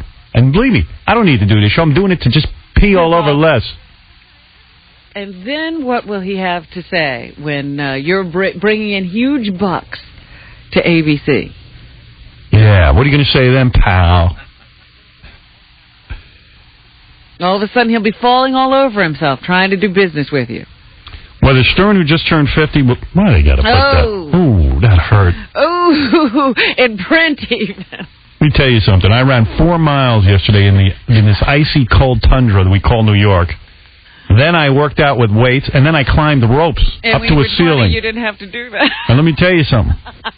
I'd like to see a 20-year-old do what I do. I got news for you. I'm 36. Yesterday I fell asleep while I was eating. Right. And you can see in this picture I look very young, and that's from this summer. I don't even dye my hair. Although Tony said to me, if I do the ABC thing, there might be different lighting, and there are a couple more grays up there. You may have to. I might have to rinse my hair. But I'll come clean. I will announce at the top of the special that I rinsed my hair for the special. You know what? I was laughing at these pictures of Donald Trump with new hair. This is some of the funniest photographs ever taken. I know. Donald Trump shows a huge hip, but, like, he won't talk about his hair, and he really should change it at this point. I don't know what's doing. But I don't either. He's a good guy. I like him on the show, but he's got to do something. Got to come clean about the hair. Got to address that situation. But you know what? It's probably better his hair doing that than being completely bald. I don't know. Some of these pictures look interesting. You want to know something, though? If I didn't have my hair, I'd be doing what he did, I think. Because, you know what? That'd be tough, my face without any hair on it. That would not be good. That's people's theory. Like, even with Burt Reynolds, as bad as a toot might be, you never see the guy bald. Yeah, because who knows what that looks like. Yeah, that could be awful. Yeah, you never forget seeing a guy bald. Well, he was bald in some movie, and he looked good. Right. Never completely bald, has he been? No. Balder. All right, let's continue talking about me, no one else. Sorry. On the story. I'm sorry, you just happened to mention hair. It says here ABC might even be willing to give Stern complete editorial control. I don't think so. Are these going to be live or taped? Tape. Then you don't have editorial control. Meanwhile, Stern's new gig with ABC is bound to ruffle the feathers of many of the network's big names, including Star Jones of The View, who has been attacked mercilessly about her weight by the raunchy radio gabber. I have to watch today because this just came out in the news. I guarantee you The View ain't going to be talking about this. Oh, my goodness. They've got to address it somewhere. Hello, Captain Jenks. Hey, good morning, Howard. Yes. The greatest interview of all time would be if you could get Kathy Lee Gifford on that program. Let me tell you something. Kathy Lee is on my list, and I'm going to tell you something. If Kathy Lee was smart, which I don't know if she's smart or not. Revive this career? You want to revive your career. If you don't think ABC is going to put a major promotional push behind this, you're crazy. And Kathy Lee and me sitting down would be phenomenal. Oh, my God. Everybody would watch it. And I would only hope that Kathy Lee is listening or one of her friends gets to her. I know Joan Rivers is a good friend of her. And I know that Kathy Lee is sitting home looking at that stone face, Frank Gifford. She's staring at him every day. She's trying to animate the gift. She walked away from a great job, and she's sitting there staring at a guy who's practically emulsified. And making music for herself. Yeah. So if you want to get out of the house and do something meaningful and revive that lagging career of yours, get into the limelight and really do something. Let somebody see that you may be a little fun. Yeah, let's have some fun. And if you're lucky, maybe I'll diddle you. Right on the special, right on ABC, prime time. Yeah, because I don't think you can talk to her for an hour. No, I'll probably make out with her a little. Is it going to be live? I say, you want to make Frank angry for the anal thing over in the hotel? Come on, give me a little kiss, you sweet little thing. Come on, let me see your panties. Show your panties on the ABC special. No, I know it's ABC. They can't, like, in prime time, you can't, like, show somebody's panties. You can't actually do that? No, but I'll talk to her. I'm thinking about my prime time. Can you imagine the promos? Oh, Howard. I can't wait for the interviews. You got to do Good Morning America. Yeah. I'm gonna promote the show. Live with Regis. Jimmy Kimmel. Jimmy Kimmel. All the shows. Ted Koppel. They got to let Charlie Manson out of jail so we can do a reality show. It's time. He'd be one of the biggest stars out there. The Manson family. Okay, so Stern's gig is going to ruffle some feathers. Quote, you can bet Howard Stern will shake up the format of the TV interview, a Stern associate gloated last night. Who the hell was that? An associate who's gloating. That was me. All right, I knew it. I gave a call. Don't be surprised that after her show gets huge ratings, Barbara Walters is suddenly asking her guests about their penis size. That's a good quote. Walters and Jones could not be reached for comment last night, so they're already being Star bugged. Jones and Barbara Walters, They wanted to question them about this. They're probably afraid of their phones at this point. What Stern is being paid for her show was not known last night. His agent did not return calls. Yeah, no one's going to tell that. Yeah. That's private. ABC is the second network which Stern works with. He's also producing a pilot for the WB with comedian Robert Schimmel about the funny man's true life experiences of falling in love with his daughter's best friend after winning his battle with cancer 3 years ago.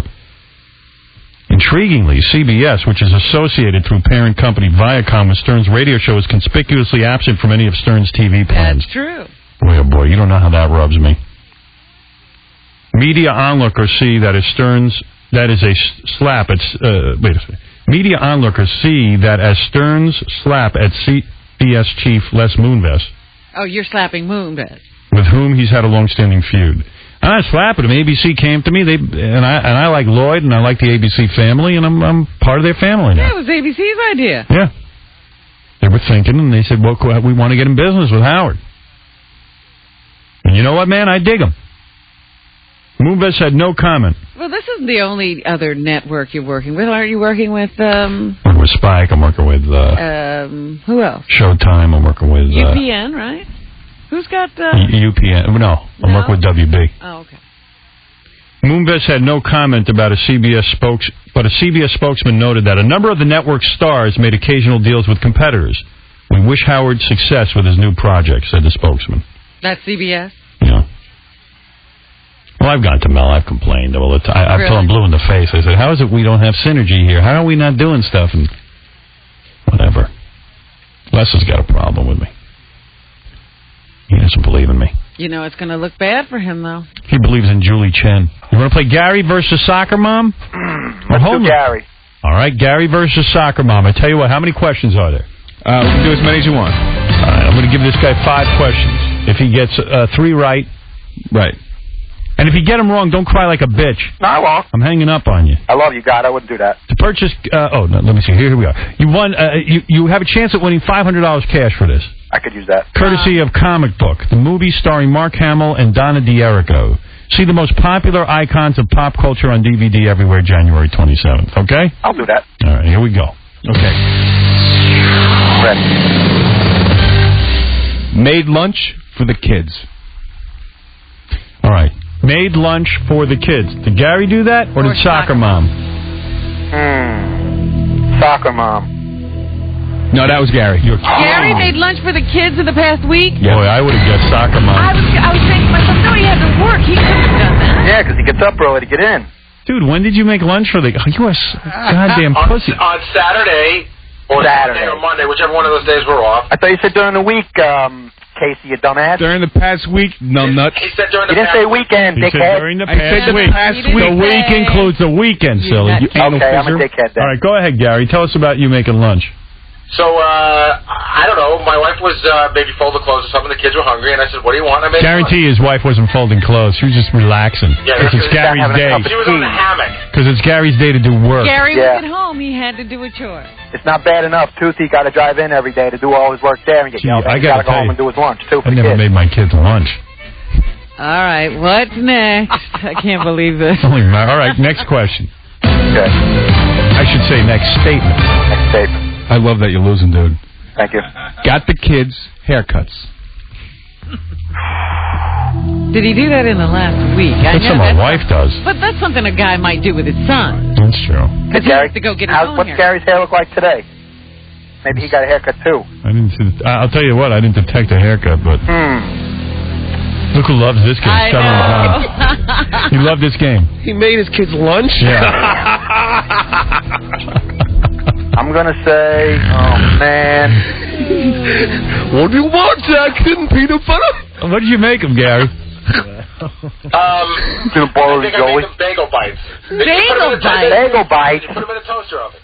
That's not making lunch. Hey, dude, can you shut up? I can't hear Gary. I'm sorry. Yeah, they're bagel bites. You put them in the toaster oven. I don't even know what a bagel bite is. It's a little. They come. It's hard to explain. They look. So they just ate a bagel? No, they're called bagel bites. They're little bagels. They're like little pizzas, little mini pizzas. Oh, okay. Oh, I love those. How many does each boy get? They get 4 each, and then I make 2 extra in case they're still hungry. And what do they drink? Milk. Oh. Milk. Pizza and milk. They can have milk for lunch. They're grown boys. Hey, Gary, do you ever shop like in the supermarket and buy this stuff? No. Oh, yeah, I'm sure he I does. did shopping, but I don't do that on He the buys regular. it. Is there any little sweet that goes along with that? Cookies? Or? Afterwards, if they want, they know where the cookies are. They can get their own. Where are the cookies? He knows where the cookies All right, are. second statement. Okay. Okay, soccer mom. All right, you're saying the soccer mom went and took the kids for haircuts. Go ahead. Gary got them haircuts. Nice! You got 2 raw.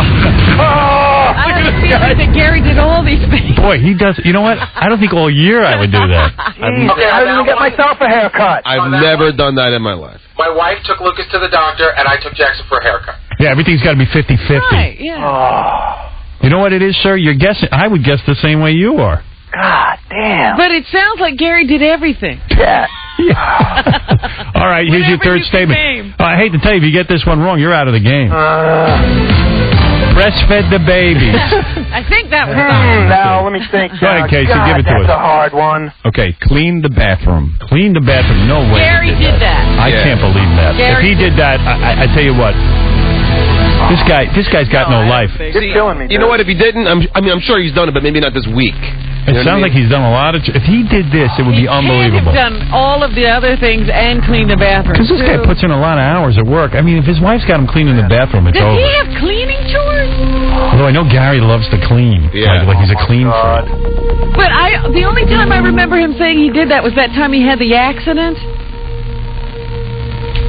And that wasn't recent. All right, come on, let's go, sir. I need the answer right now. Soccer mom. All right, you say soccer mom cleaned the bathroom. Go ahead, Case. First one he got right. He didn't do it. Thank you. All right. Goodness, Gary didn't clean the bathroom this week as well. Just like he don't clean his teeth. All right, number 4. Now you got 2 wrong. You get any of the next 2 wrong, you're out. Yep. Go Gotta ahead. get everyone right. And I ain't gonna cry like a little bitch. Okay. He did the family's laundry. Oh. That's Gary. No, he didn't do I think he could have done that. He didn't do that. I think he did. See him doing that while Mary sleeps. You can see it, but he didn't do it this week. Isn't it funny how every time Gary admits that he did something, it's always, Mary was doing this and I was doing Mary that. was at tennis. Yeah. Yeah, Mary was watching Phil. Why is it that he's got to do all that work on the weekend? He works all week. Oh, because she watched the kids? No, I'll tell you something. Mary's very bright. And I think she's smarter than Gary. And she outsmarts him. Yeah, she outsmarts him. I told you what she said the deal was. They agreed to have those kids together. She didn't agree to work. See, she's playing Gary. I'm telling you. I know. She's wearing the pants in that, relationship. Well, in all fairness, I did the laundry when Mary was out on a date. So Good. I folded the clothes too. she was out banging the guy, so I had to do it. All right, what's the answer, my friend on the phone? Larry, Robin. Okay. Oh, if I get this wrong, I'm coming down there and pulling Gary's teeth out with my own teeth. Soccer mom. All right, what was the statement again? The laundry? Yeah. No, Gary couldn't have done it. This guy's got to be right. He didn't do it. He didn't. One more and I'm a winner. It's 2 again. It's 2 wrong, 2 right. All comes down to this one. You need this one. Oh, boy. Hey, Howard, but you think Gary's done it at some point? Sure. Yeah. Just not in the last week.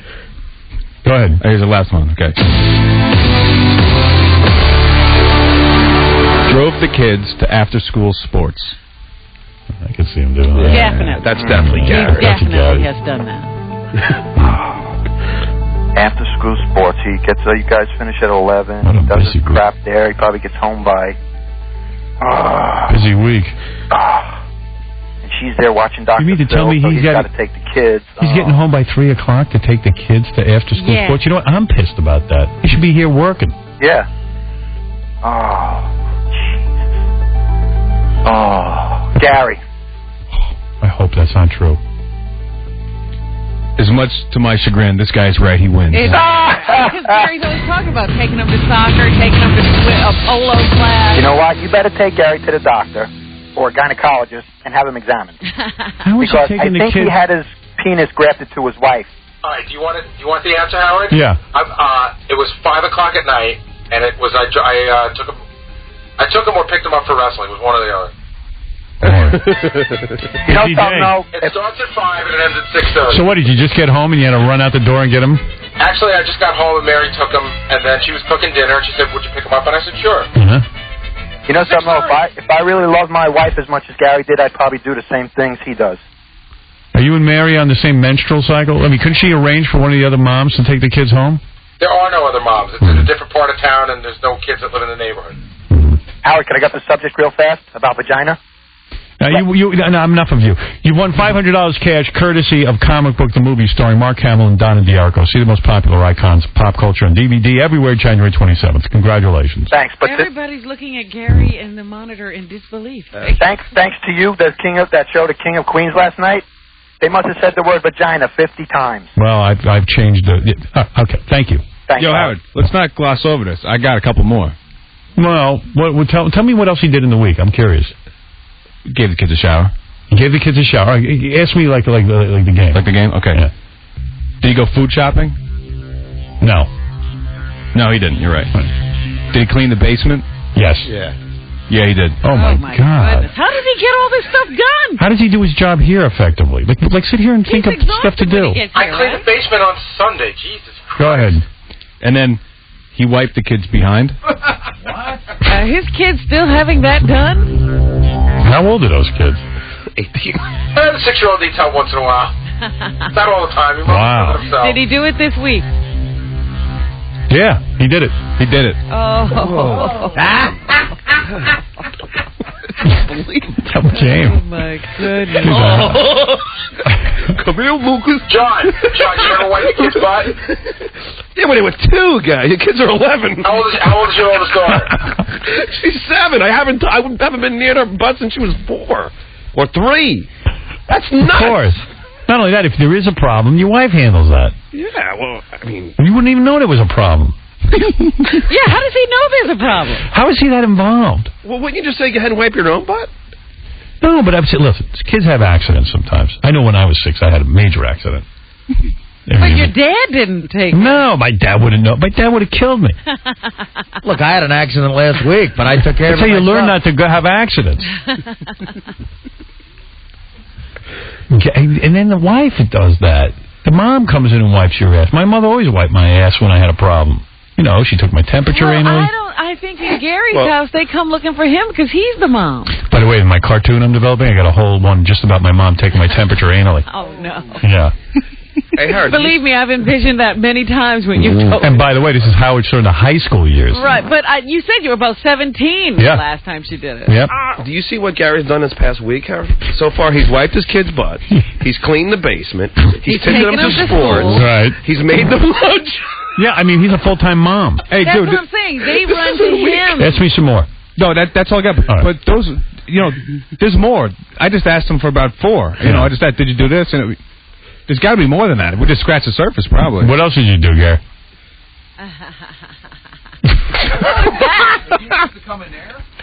He wants me to come in with him. He said, come in here. You want me to come in the room and you'll tell me? Coming in. All right, yeah. What else did I do? I don't know. Did you cook anything? Well, I made them lunch. Oh, yeah. I bet you there's more stuff. He just don't want to say No, I mean, ask me stuff and I'll tell you whether it happened or not. Did you clean the kitchen? No, I don't clean the kitchen. You cleaned it. I You don't. didn't clean up after lunch? Everybody at the table puts their plates in the... And then who washed the dishes? My wife does. You liar. No, I'm not. You didn't wash the dishes? I just told you that other stuff, so what am I going to lie about? Have you ever done the whole family's laundry? Have I ever done the whole family's laundry? Yes. Who helps the kid with their homework? We both do, but we both do. That's something Dad should do. No, it's about 50-50. But that's one thing. That's the only thing he should do. And half the time he should be too tired to do that. I am. Man, I did 5th grade homework yesterday, math. I turned to my daughter and I said, I don't know one single thing here. Yeah, it's been a problem for a while. They ask tough questions now. It was one of those questions I hate. It was like, all right, Mary and Beth bought $99. Bought some stuff and ended up with change of $99.50, and Beth had $9.50 more than Mary. So how much did they pay for the items? I don't know. I don't understand. Wording that right. I don't think I'm probably not, but it was one of those logic questions. Yeah. I could get Ashley on the phone. She'd read it. I don't know. I said to her, I would flunk the 5th grade. I said English. I can't pass 5th grade. I could help you BS your way through English, but and then we did social studies. Oh yeah. They wanted to know 5 major cities in the Southwest, and I went, I don't even know. I go, I don't know where the Southwest is. We were doing the... And she said, since she has a social study book, I look at the map, I still don't know where the Southwest is. Yeah, we had to do Appalachia. I don't even know where that is. I had to do that. I told her... We were talking about Appalachia here last week. It doesn't matter. We still don't know where it is. Yeah. Even the audience is unsure. So it's like... and then I had to know the birthplace of Martin Luther King. So I go, Memphis. Oh, stop. So she goes, how do you know that? I go, because it sounds right to me. So then I go looking up in a book. Turns out it's Atlanta. I knew that. He died in Memphis. Yeah. He died in Memphis. I thought they meant he died in Memphis. Yo, I used to ask my old man for help with the homework. He was horrible. Like, I slept. My father would yell at me the whole time. Well, who could get through to you? Well, no. Imagine. I think I was better to you. I think I was better than that, and I didn't even pay attention in class. Whatever. My father. You got a 700 on your SAT. I was going to say, just imagine if Casey was smarter than his father. Wait, Casey's about to brag. You missed it. Well, it was 700. It was like 750 or something. No, it was 720. Yeah, but that's not like 700. It's more. That's right, 720. Oh, makes such a big difference. 200 each on each test for signing your name. No, that's not true. That is true. You get 200 total. No, 400. No, you don't. You get 200 total, and the rest. And you got an 89 on your IQ test. No, which is mentally retarded. The second time I did, the first time I was like borderline genius or something. Yeah, okay. We gave you a test. You had an 89. How come you took 2 tests then? I don't know, who was retarded enough to give me the test? That was the wrong test. There is no wrong test on IQ test. Do you remember I took it twice? I got to, you know what, man? No, I don't mean to embarrass you. We're here to embarrass Gary. Hey, Gary, did you ever vacuum? Did I vacuum? No, I don't vacuum. Oh, he vacuumed. I don't. You vacuumed. He's lying now. No, I don't. You never vacuumed. Have I ever taken out the dust buster because I spilled something? Yes. Did you ever vacuum the house? No, I don't vacuum the house. Liar. I don't. You ever dust off? No, I don't dust off. You don't do any housework except... He does it all. No, I don't. There's actually somebody that comes and dusts and vacuums and cleans. God forbid your wife does it. Did you ever, wear Thank an goodness, apron? otherwise Gary would have to do You know what? That's a good exercise for her. I wore an I am a homo apron, John. All right, we got to take a break. We'll be back. No, let John do more. I'm just John. curious. I'm just curious of the things. Okay, let's get all your questions out. Because all you got to do is mock me during the break, so get them all out now. Well, there's a story you told me that you don't want to talk about. So I don't. What's that? I don't know now. Who knows? John's got this great move, by the way. I did the dumbest thing I've ever done in my whole life. I can't believe still how stupid I am. John and I are up in Syracuse. I can. John and I are up in Syracuse. We're drinking. Okay? Yeah. And I don't know, John just we start talking and tricks we're drinking. You. It's like Mary tricks you. Bunch of people hanging around, but now everyone's out of the room. Just me and John. And I don't know, but it's 10 minutes later, he knows how much I make him. Oh, my God. Are you kidding? From E and K-Rock. Well, that's not true. No, he doesn't know from E. He just knows from K-Rock. All right. Why would you tell him that? Because John goes. Well, because John told me what he made. But see, what John makes from here isn't really. It's not the same thing because John's got a whole bunch of other. So what happened when you found out what Gary made? I don't even know what Gary makes. Honestly, can I tell you this? Our hotel rooms were adjacent to each other, but I forgot. So when I got into the room, I started screaming to Susanna. It was like, I can't believe how much he made. And then I realized Gary was next door, and so I was like, shh. You know what the funny thing was? Up until 3 years ago, John and I were probably like $10,000 apart. That used to make me nuts. Yeah. Well, that's not right. So I got a little raise here and there, and then Gary, John got a reduction. Gary, by the way, I didn't bring it up. You did. I did, because we're not going to talk about numbers. Talked about. But this is what John does. I can't believe you got him to admit that. How did you do that? Oh, it was great. John, tell them what happened. It was a moment of excellence. John, tell them what happened 10 seconds after I told you.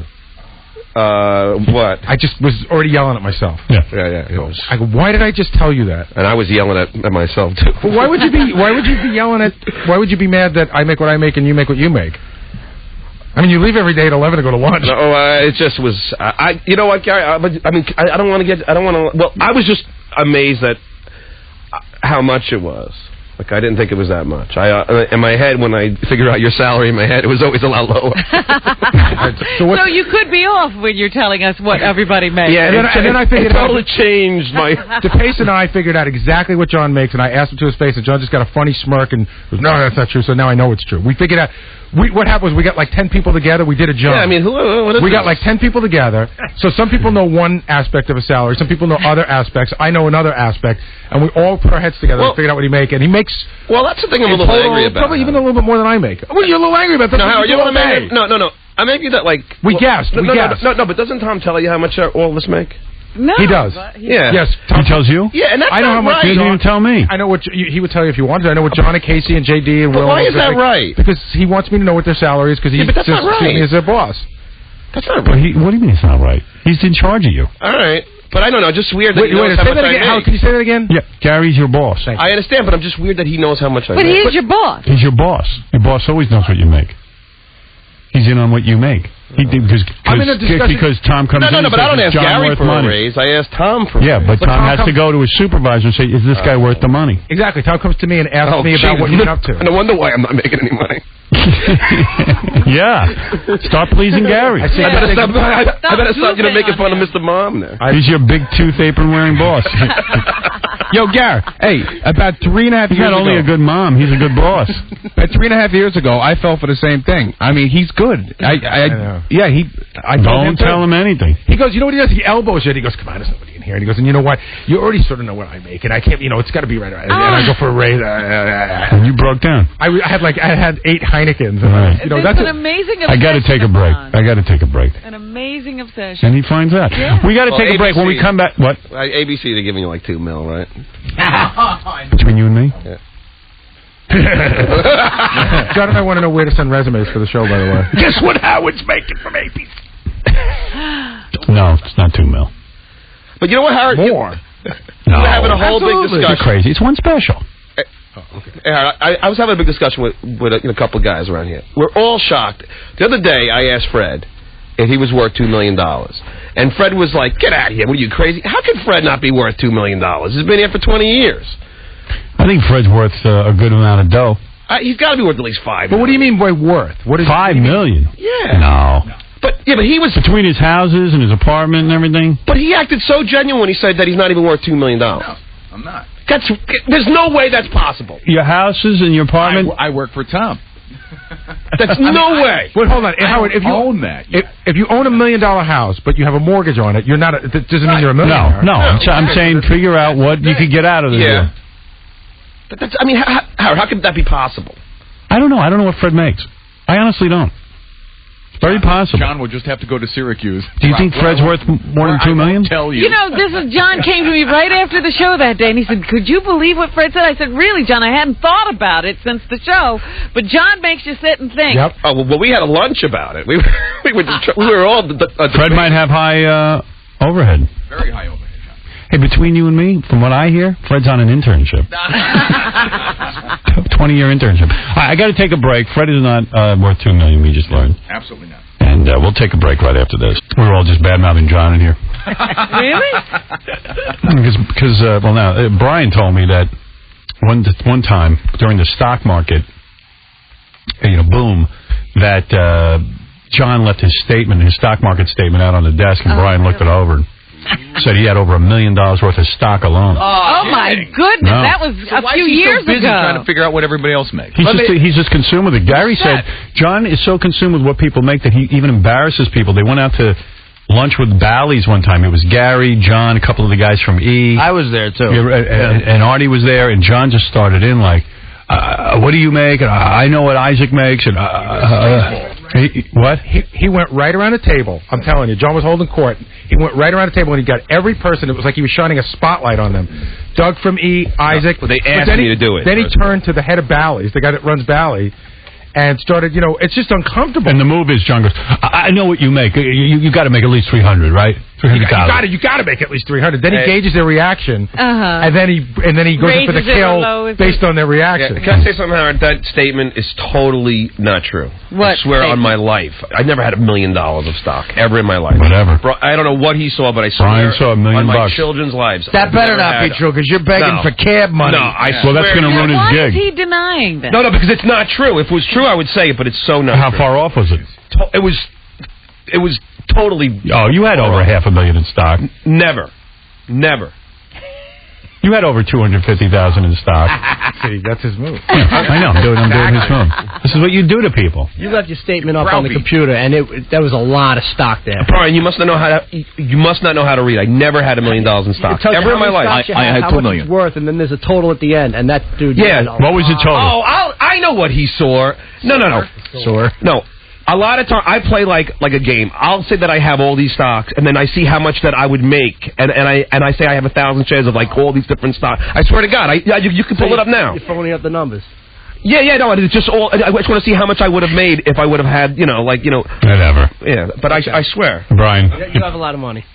I don't have a lot of money. It's such a lie. You have over $1 million. No, I do not. How far off am I? You're totally. You have over $500,000. Totally far off. What? You don't have over $250,000. No. You're a liar. Swear on your children's life you don't have over $250,000. Swear on your children's life that you make $20 million a year. Wait a second. Swear on your children's life. He saw $1 million in stock. I just told you. I swear. So swear you don't have over $1 million in stock. Do you swear you make? Do you swear you make less than $250,000? Do you have less than $250,000 in assets? I'm not going to swear. Okay, fine. See, now we know. We know you're over $250,000, right, but under $500,000. Swear that you're I'm worth not going to $100 play your million. game. Swear that you're worth. What do you think I'm worth? $100 million. What? You know I had a divorce? Yeah, and it's still worth $100 million. No, you used to have $200 million. I wish. Get out of here. I'm exactly right. Get out of here. I'm not playing your game. Yeah, and now you know don't what? want to play. This is what you do to people, and you do it to people at dinner and lunch. You make $20 million a year. I'm not going to answer you. You do it to people over and over, and you embarrass the guy from Bally's. They asked me. Well, you have to do Why everything. did they go to lunch with him? Who asked you to do that? They asked me to take a guess to see how close I can get, with everybody. No, but John, you went. Well, I know you have over $250,000 now. I didn't say that. Yes, you did. I'm not going to swear. I know it. I know it. I got 401k and stuff. 401k. Are you worth more than Fred? Absolutely. No way. If he's got $1 million in stock, Fred is lying. He's got $1 million. All right, I don't really care. I have a lot to get to. Get out. If Fred's not worth $2 million, he's got to be the dumbest guy on the planet. Oh my God. There you go. That's a nice thing to say. Thanks, John. Not only am I poor, I'm dumb. Well, Freddie, because I know how bright you are, and there's no way you're not worth over $2 million. There's no way. You've been here for 20 years. It's impossible. What? You think? That's impossible. I don't know where you're getting these figures. John, this is radio.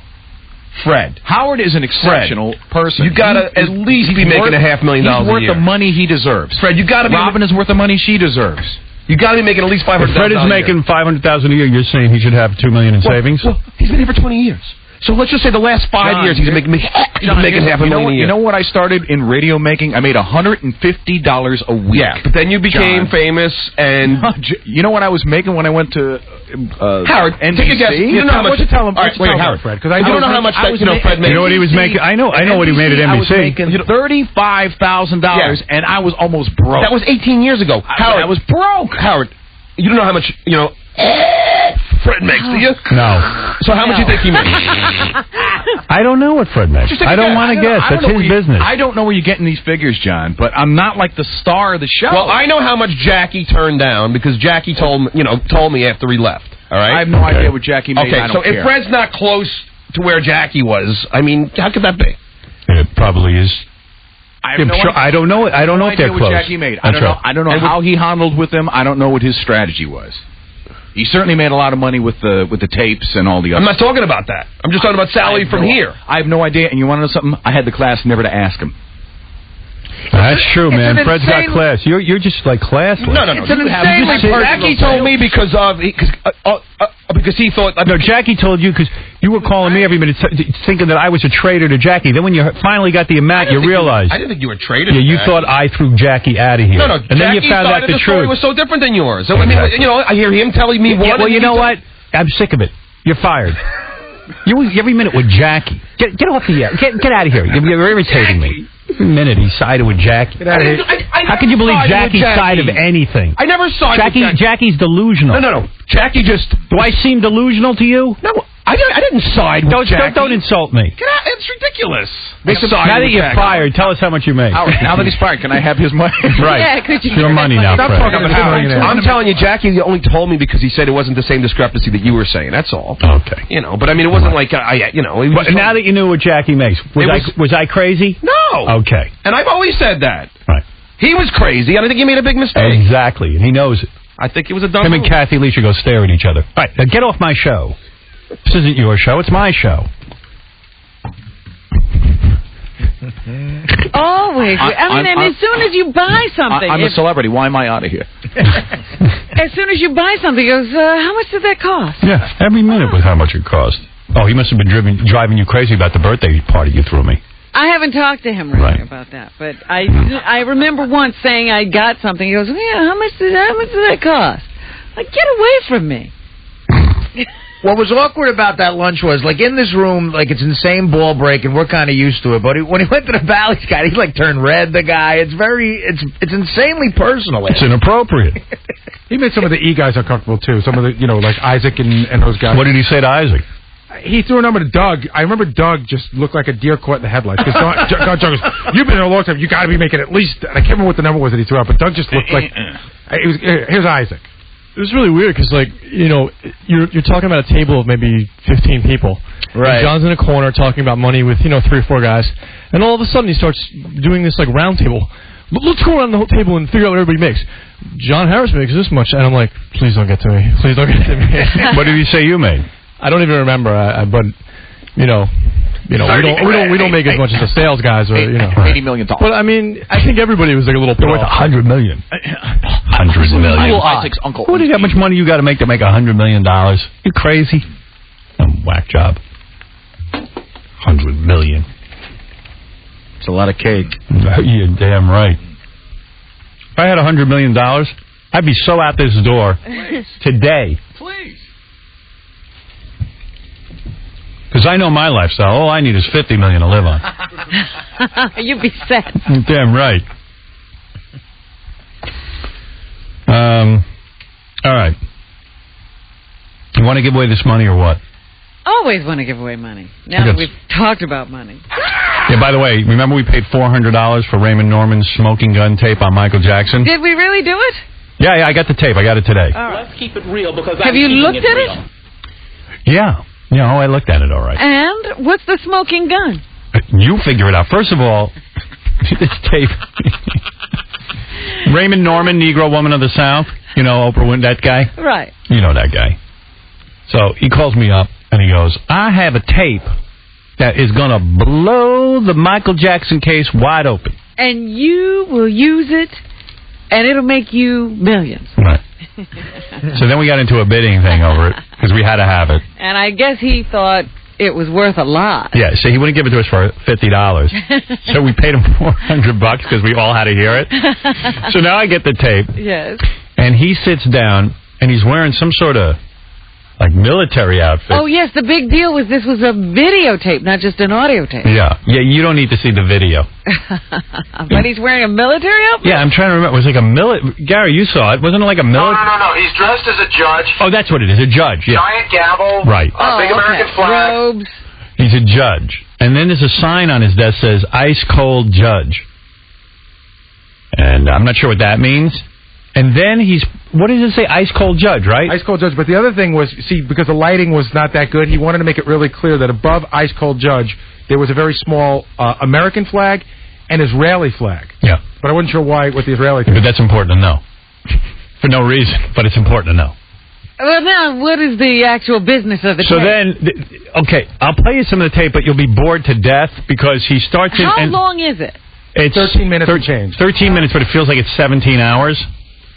And I defy you to find any smoking gun in it. All right. And he starts out the tape, and you realize that the entire tape, there's Diana Ross music playing louder than he's talking. You can't even hear it. Which he never references, by the way. He never explains what it is, or I think at the end he mentioned it. Yeah, what is the song? I don't even know it. Yeah, I don't know. I've ever heard. Yeah, me neither. But it's Diana Ross. Upside down. No, it's not even that. It's not even good. He might as well just send us a Diana Ross tape because you can't even hear him. Here he goes. You ready? I'll play you a little. All right, the first track I'm going to play you because I cut it up. I mean, there's no way. It's mind-numbing. The whole 13-minute tape altogether. All right, Raymond Norman smoking gun tape. First he comes out dressed as a judge and he begins to thank our troops. Now, where is he? Is he in a studio or is he in He's in his basement, like Rupert Pupkin. Basic thing about the guy is he never makes a mistake. He never, thumpkers or... But that music is awfully loud. I can hardly make out what he's saying. And it doesn't appear to bother him at all. We think this might be his smoking gun, but it has absolutely no credibility or validity and shouldn't even be said.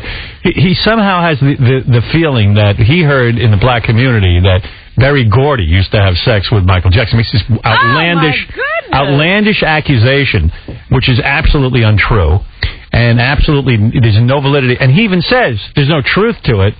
But he goes, I used to hear this when I was a kid. Like, you know how weird. Like, I used to hear that James Brown was a woman. Right. And I used to hear that he was having an affair with Little Richard. Right. He even admittedly, like his big smoking gun. I think the smoking gun was that he went around and showed kids pictures. He showed 2 boys. Pictures of Michael Jackson. Or that when he was a kid, someone said, hey, maybe Berry Gordy's doing something. Well, you never even played that one. But I mean, it goes on and on and on. It's ridiculous. I love to hear You should play that one. It's funny. All right. So I think he's saying that if Michael Jackson was molested by Berry Gordy and hasn't healed from it, that's why he could be molesting kids. Yeah. That's a smoking gun. gun. Trust me, if Michael Jackson was ever molested by Mr. Berry Gordy, he would be saying it now to defend his own ass. And it was absolutely, That's our tape. That's what we paid $400 for. That's what we paid $400 for. Can we get our money back? I think we got a deal. We got to call him and find out what we're now supposed to do. We got the tape and there's nothing on it. Yeah.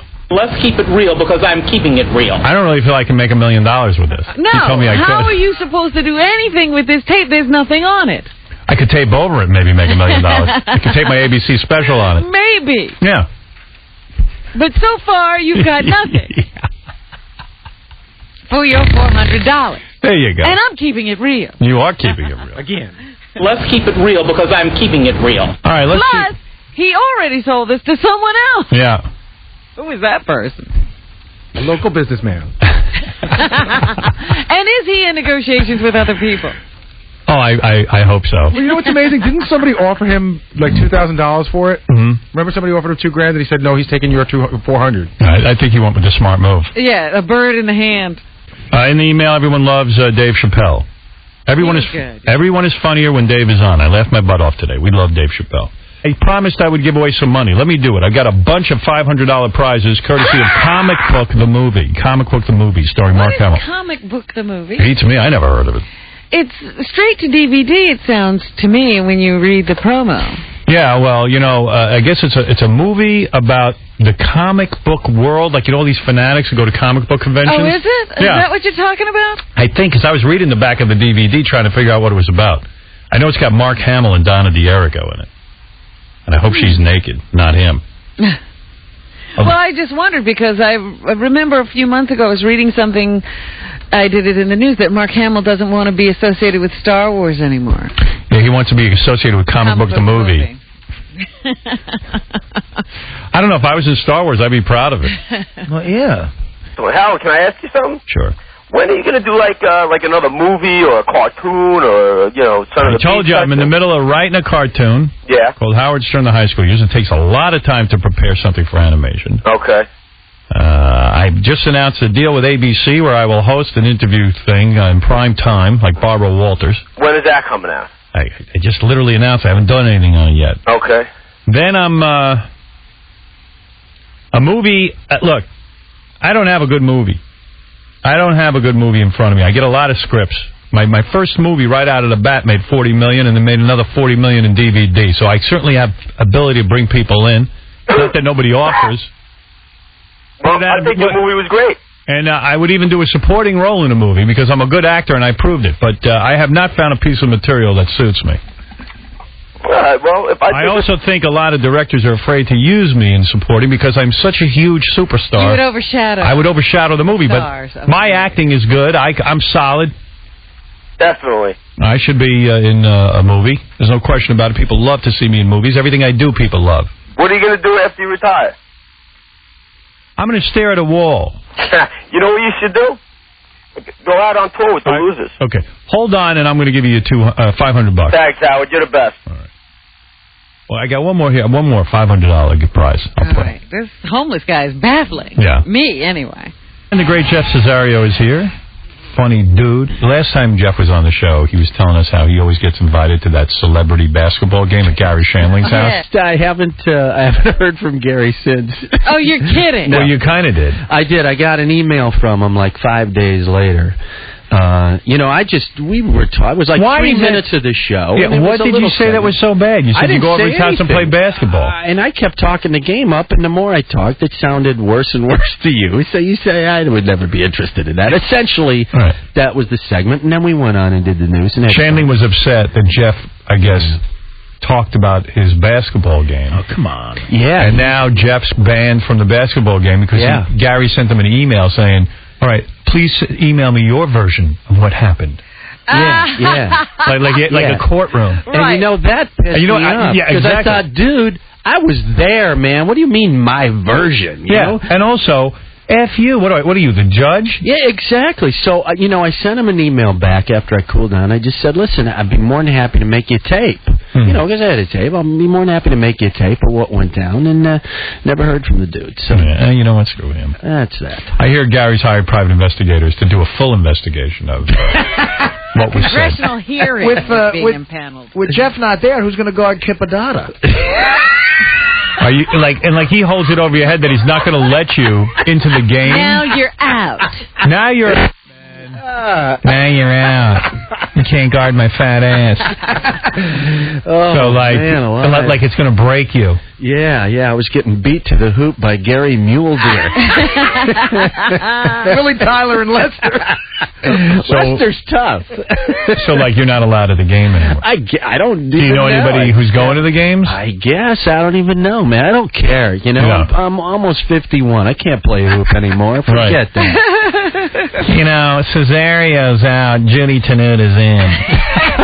The Amazing Jonathan is. Yeah, I wonder who moved up on the list now. Amazing Jonathan. Yeah, exactly. But you did play basketball with a lot of cool celebrities over at Gary's house. I did play with several cool celebrities, all of whom we mentioned the last time. Yeah, who were they again? Linda Fiorentino. Nice. She was hot. She was good. I'm sure Shanley hasn't banged her? I don't know. I don't know anything about his personal life. That's how you get in the game. I mean, come on. Louis Anderson's the towel boy. So who else? Sandler used to play. Sandler. See, that's a good connection for you, man. You could have networked. I knew Sandler from stand-up, so and that's all I can really think of off the top. Didn't what's his name play X-Files guy? Duchovny. That was the other thing that pissed me off, is Duchovny's been on your show talking about the game. Oh, but that's Sarah different. Silverman's been on the show talking about but that's different. That's different because he wants them there. Yeah. You were kind of like borderline, it turns out. Yeah, I'm just the guy who can punch up some jokes for him if he's doing something. Right. And there's plenty of guys who can do that. And I'm not doing that much stuff anyway. Maybe it was my game. Right. Maybe my game was just falling off. David Duchovny came on here and talked about the game as much as you did. Yeah, I know. But and Sarah, too. Maybe his version swayed Gary to keep him in the game. You see, Gary's a phony. Like everyone else. He's like... Oh, you mean Duchovny had to go defend himself at the If a guy's a big enough star, Gary likes it. Of course. Hey, you're talking about my game. That's cool. There are certain people who can, and you didn't realize you were on the list that can't talk about that. Exactly. So I'm hopping over. You should be happy you're at the game. I'm hopping over to Pat Cooper's shuffleboard game. Let's see if we can't get Jason Bateman on the phone to jumpstart the game. Jason Bateman. So it's over. No more hitting threes over Craig Kilborn, baby. Sorry. That's okay. I was, like I say, my knees can't take that. I'm just sorry. I know it's like a big deal to be at his stupid celebrity basketball game. It's not. I mean, I like Gary. It was the only place we connected anymore. It was once in a while I'd see him at the game, and that was that. So, it's not like we hung out. It's not a true friend. I hear what you're saying. You know what I'm saying. I'm reading between the lines. Todd, you're on the air. Well, I just got HBO. And your show was on, your movie was on, Private Parts. I'm a long-time listener, long-time fan, but I never saw the movie. So it came on at 9 o'clock last night, and it was real good. I was really surprised how good it was, but David Chappelle was coming on, so I had to switch over to him to see his first show. Hey, how do you not see the movie if you're a fan of the show? You know what? I keep hearing a few people have said to me, but they're younger usually, that they're seeing it for the first time. Maybe that was it. Well, I just wanted the suspense. I don't know. I was like, I got to see this, and they weren't playing it. I just finally got like 10 HBOs. So then they replayed it, and I got a chance to watch it. All right, good. Okay, who cares? Big deal. So you saw the movie. What am I going to do, jump through a roof?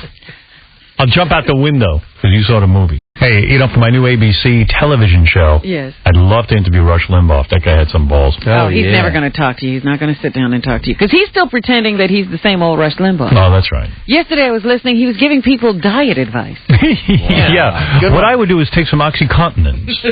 Get yourself off drugs if you're so under control. This morning, Howard Consuelo and I were chopping up some Special K.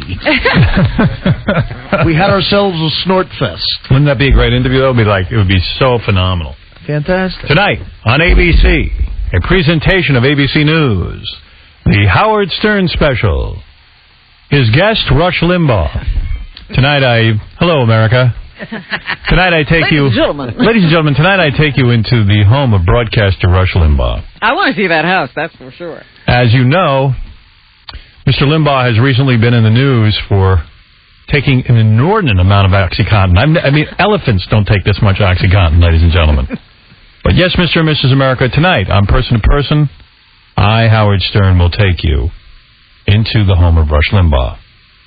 And later, we'll go to the gynecologist with Britney Spears. In case that's not enough for you. Ladies and gentlemen, I'd like to discuss my first lesbian act. Hey now. Now, Mr. Limbaugh, thank you for joining us tonight. Thank you. As you might notice, I've put a vial of OxyContin right in front of you. Yes, as is in my rider. Yes, and tell me, are you tempted by it? Well, actually, Howard, yes, I am. Yeah, okay. Well, that's at least an honest answer. I guess who's on the phone? While they're trying to fix the computer? Yes. They haven't done anything, huh? Nope, blank screen. Yeah. And they wanted to fire Scott years ago. I said, that would have been a good idea. How come he's the only one who knows how the equipment works? I don't know. He's probably got it tricked up that way. On our phone, things have changed at K-Rock since I left. On the phone is our old friend Booger. Mr. Booger. I was looking for Booger. I want to invite Booger to the party I'm having, and I'm looking for his address on my computer, and I realized there were 14 different listings on my computer for Booger because his name is spelled B-O-U-G-H-E-R. You've never spelled it correctly. Booger, or Booger, B-O-O-G-E-R, or Booker, B-U-C-K-E-R. Right. Or B-U-C-H-E-R, or B-O-O-K-E-R. Oh, so every time you list him, you put it in under a different spelling? Booger. Booger. Booker. Booger is with Entertainment Tonight. Yeah. Now, he's no longer with our radio station. And he's dating J-Lo's sister, as we all know. And according to him, he only works a couple of days a week. Yeah, he does nothing. Jesus. He works I'm at Sundance now. I've been working for 7 straight. He works less than Richie Notar, Nobu. Yeah, that's amazing. Grind. I didn't know anybody could work less than that. Oh, yeah. David Lynch. David Lynch works less than Richie Notar. Because I heard Richie yelling at him. He goes, "You never work." I go, "Wait a second. Calm down." No, Richie works hard, and so does Booger. Sure.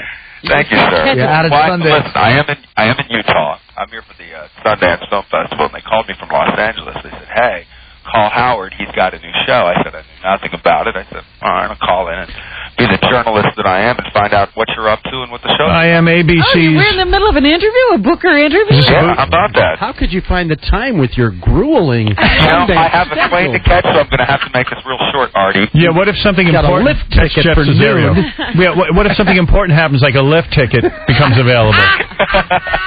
Adios, boys. Don't you...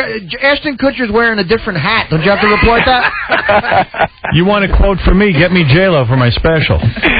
How about me, J-Lo? Okay. Quid pro quo. Quid pro quo, my man.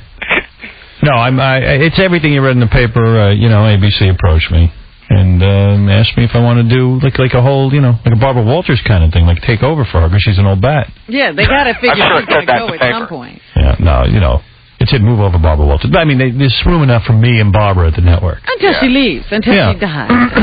What time will this show air? Prime time. Oh, it's a primetime show. Yeah. 4 a.m. It shocked him. Well, Booker doesn't seem to know anything. No, I really don't. He's in Utah. It's Mormon country. He's in Utah Utter your name. skiing. I mean, working. I don't even know how to ski. Who'd you interview up there so far? Of course, Ashton Kutcher in that stupid hat. I don't know. Just everyone up here. I mean, it's... Booker's got a girl's job. Macaulay Culkin, I talked to him about Michael Jackson yesterday. That's kind of interesting. Linda there with you? No, Lynn's not there. She's on her way to L.A. She's got to do the, Golden Globes? Golden Globes, yeah. So did you bang that chick you've been hot for? Who's Which that? one? You know, the one from Entertainment Tonight. Who? I'm not hot for anyone in Entertainment Tonight. You mean the one you're hot for? No, the one that you were all over. When was he all over? I know what you're talking about. I was never all over her. We're friends. Booker's real into Linda, though, now. Yeah. He's gotten to the point where he's way into her. Well, she's my girlfriend. Oh, dude, you weren't always that into it. I see now you're way into it. It's been a few years. Yeah. Got to grow up sometime, I guess. This guy's in the Hamptons every weekend with Linda. Yeah. They moved in together. I know, they're living together. Oh, yeah. Did he finish his interview with you, or... I don't know. Then it changed into something else. That's kind of out the window, Artie. That's Jeff. That's Jeff. Oh, Jeff, hey, Jeff. Just say Artie. It doesn't matter. Just call Jeff Artie. Now, listen, are you going to do one of those things where you quit the radio, or you're going to do both? What? Are you going to quit the radio, or are you going to do both? I'm going to quit the radio in 2 years, and then I'll be doing specials for ABC, like 4 times a year, where I'll interview people. But in the past, you've always criticized other celebrities. You would say stuff like, you've got a great gig being on a television show that's successful. Why would you rock the boat? Why don't you just stay on the show? This could apply to you when you're the greatest radio personality that there has ever been, hands down. And don't you think people would rather have you on the radio more? Shut up. Man, Booker's ass-kissing skills are really honed from that week at Sunday. Yeah, I mean, really. You're a creep. Wow. You're just a creep, you know that? I know, I'm a dirtbag. I have to ask the question, though. Ashton is the best comedic actor ever. You don't have a camera on him. Dude, what are you doing? Be a part of the show. Robin makes a good point. Why am I doing an interview with you? You don't have a camera. Well, they'll play it on the show tonight. It'll be our audio. They know what you look like. What, are they going to animate it? Yeah, animate it. That's How about cool. this? I'll be back. I'll be back in New York tomorrow morning. Can I bring a camera in and talk to you about it then? It could be like one of those Bob Schmeigel Saturday Night Live pieces where, like, as he's interviewing me, like Robin's giving me anal temperature probe. Oh, thanks, man. So, anyway, the point is. Here's the point. Are you just really tired of radio? And this is no, I'm doing both. What do you mean I'm tired of radio? I'm doing ABC. I'm doing a couple of specials for ABC. I'm not tired of radio. I'm still doing radio. I'm doing both. What's wrong with you? You're acting all retarded. No, I'm not. You're essentially saying you've got one foot out the door already. What? You said 2 years, you're done. Listen to me. I'm listening. I'm not tired of radio. I'm not tired of TV. The only thing I'm tired of is you. Interview over. You want to talk about Poontang? That's another story. All right, let's talk about Poontang. Hey, talk about he is moving right in on J-Lo and Ben Affleck, Booker. What are you talking about? I did interview Ben here. He hangs out with them constantly all now. the time now, huh? They're all best friends. Not true. Oh, dude, come on. But that's true. I mean, whenever the holidays and stuff, sure, I see him because, remember how at first... hang together over the holidays. Remember how at first, like, Booger wasn't even allowed near J-Lo? Right. Now, all of a sudden, Booger's okay. I wasn't allowed near her. Oh, dude, you hardly even got to see her. Let me ask something. It wasn't like I was trying to see her. Oh. The family likes Booger better than Ben. Look at her. Booger's like a vampire. Does either one of them call him on the phone? Does he have a phone relationship with him? He's moved completely in. And believe me, he would move right in on J-Lo if he could figure out how to get both of them. Oh, come on. Come on, dude. Come on. You know what he's waiting for? He's waiting for Ben to actually break up with J-Lo, and then he'll be her new Chris Judd. Yeah. Instead of Chris Judd, it'll be Chris Booger. Right. Wow. I don't think that's good. He's got a great job, though. Entertainment Tonight. He used to be on the radio every night, but now he's in Entertainment Tonight. Nice. You go to Sundance, you interview like 3 or 4 people. Yeah. And your week is done, man. I know, you're skiing, baby. Yeah. It's over. What a great gig, man. Good for you, dude. Not bad. What do you get paid for something like that? I make good money. I make more than I did on the radio. Really? Let's ask John. Booger makes $80,000. But Booger has to do a whole bunch of gay stuff now because he's on Entertainment Tonight and he has to appeal to women. Uh-huh. What do you mean gay stuff? So he did this whole gay spread in Home and Garden. Like he's sitting there. Oh, I just interviewed someone. How is that a gay spread when I interviewed a party planner? I interviewed all kinds of people. A party planner? Yeah, I interviewed a Hollywood party planner. Booger. Why is that gay? Enough said. Oh, dude, come on. Hollywood All right, party. that was a little gay. You're right. But, come on. It was his gays, and he's sitting there like having tea with the party planner. Not having tea. I think you're mixing them up. I think he did one of those, but isn't there one where they did Linda's apartment and you were in the apartment? They sort of profiled her apartment. Yeah, that's the other gay thing he had to do. He was just an accessory in the apartment? Yeah, he's just like an end table. There's a throw pillow on the couch. Yeah, like there's a throw pillow and there's Booger. There's the end table. That's Booger. And here's Ralph. He wants to call him. Hey, wait, a couple things. You talk about him having to like kiss up and stuff. He's got to like be friendly with that, that creepy guy, Steven. Oh, I saw that, Steven Kuchikuro. Yeah, he's got to like buy into it. Like, meanwhile, Booger just wants to run from that creepy guy. I know Booger like Kojo? Booger sometimes hangs out with Kojo on Entertainment Tonight, and Kojo is like a monster. I mean, really? He's like scares small children. Yeah, big giant teeth and like overly like gay people hate him. Yeah. His face is like put like 50 facelifts or something. And Booger's got to act like Kojo's happening. Yeah, now he's got to sit there and defend him. Meanwhile, when I get him on the phone. Hey, meanwhile, Kojo's like all of Entertainment Tonight now. He's all over it. Hey, he's doing well for us. Ralph's like my Kojo. Yeah, you can figure that. Anyway. Exactly, Ralph. Hey, shut up, Booger. Hey, Booger's move is, like, he'll complain, like, about having to hang out with everybody. Like, I gotta go. I complain. What do you right. Ben are having this thing I gotta go to, and... Yeah, it's like a big burden on him. Right, it's a burden. It's like any family event when you have to be with, Oh, sure. people that you... Like Booger will go like, oh no, I got to go to Vegas and hang out with Jen and Ben. And no, it's a burden to hang out with my family. Yeah. Go hang out with Robin's family for a weekend. How gay is this phone call? I know. Like Booger's move is to act like he's all bummed out about it. Right. I'm not bummed out about anything. Two guys talking about hanging out. This is like 4 high school chicks talking to each other on the phone later. Booger banged his way into show business, and now he's upset about it. Yeah, you hit the jackpot, man. I'm upset. I'm not upset. I'm happy as could be. Sure. Actually, you're a sibling away from the jackpot. No, the point is, you are happy as a clam, but you can act it. It's okay to be happy. Well, wait a minute. You just said I act all gay when I'm on television, so I am acting. I am happy. No, like when you call us up and go, oh no, I had to go to Vegas and hang out with Ben and Jay. Yeah, Ben and I've never Jay made that call in my life. Again. Come on. Well, no, really, like you get like you're like, I got to do this and I got to do that. I got to go to a party at Barbara Streisand's house. Oh man. I got to do the Britney Spears. I got to go down and do looping. Yeah, because this conversation. Yeah, like Booger goes, oh, I got to go do some looping. Like, you know what? You pray to do looping. You're so happy to be looping. I only wish I had a project where I had to loop something. Looping. I wish I could loop. Guadalupe. Oh, I have to go loop. And then I have to go see Guadalupe. I'm Guadaluping. Then I got to catch a plane to Sundance. I didn't even get any sleep. Sounds like a terrible life. So hard. Horrible. So, Booger, what do you have to do? Catch a plane back to New York? Yeah, literally I do. My flight leaves in like an hour and a half, so I do got to get motion. Got no time. Yeah. No, I have no time. I'm very busy. And then when you get back to New York, what do you have to do? Voiceover. Yeah. Oh, I got a loop. Voiceover. That is tough. Tonight on ET, the big story, Howard Stern. You know, one of those things. All right, you need a quote from me? Yeah, I do need a quote. Leave me alone. Get out of my life. Howard Stern. Get out of my life. Leave me alone. And by the way, I have a show on ABC. Right. That's it. Tonight on ET, Howard Stern calls me a fag.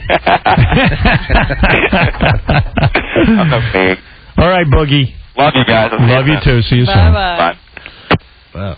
My favorite thing is to watch Booker laugh at celebrities' bad jokes on ET. With that big goofy smile, like he'll be interviewing Bruce Willis, who's never funny but thinks he's funny.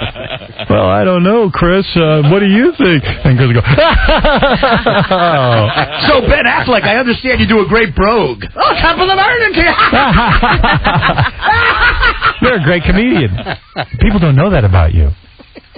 Yeah, sure. Oh, man. Let's talk about Gary Shandling's basketball game.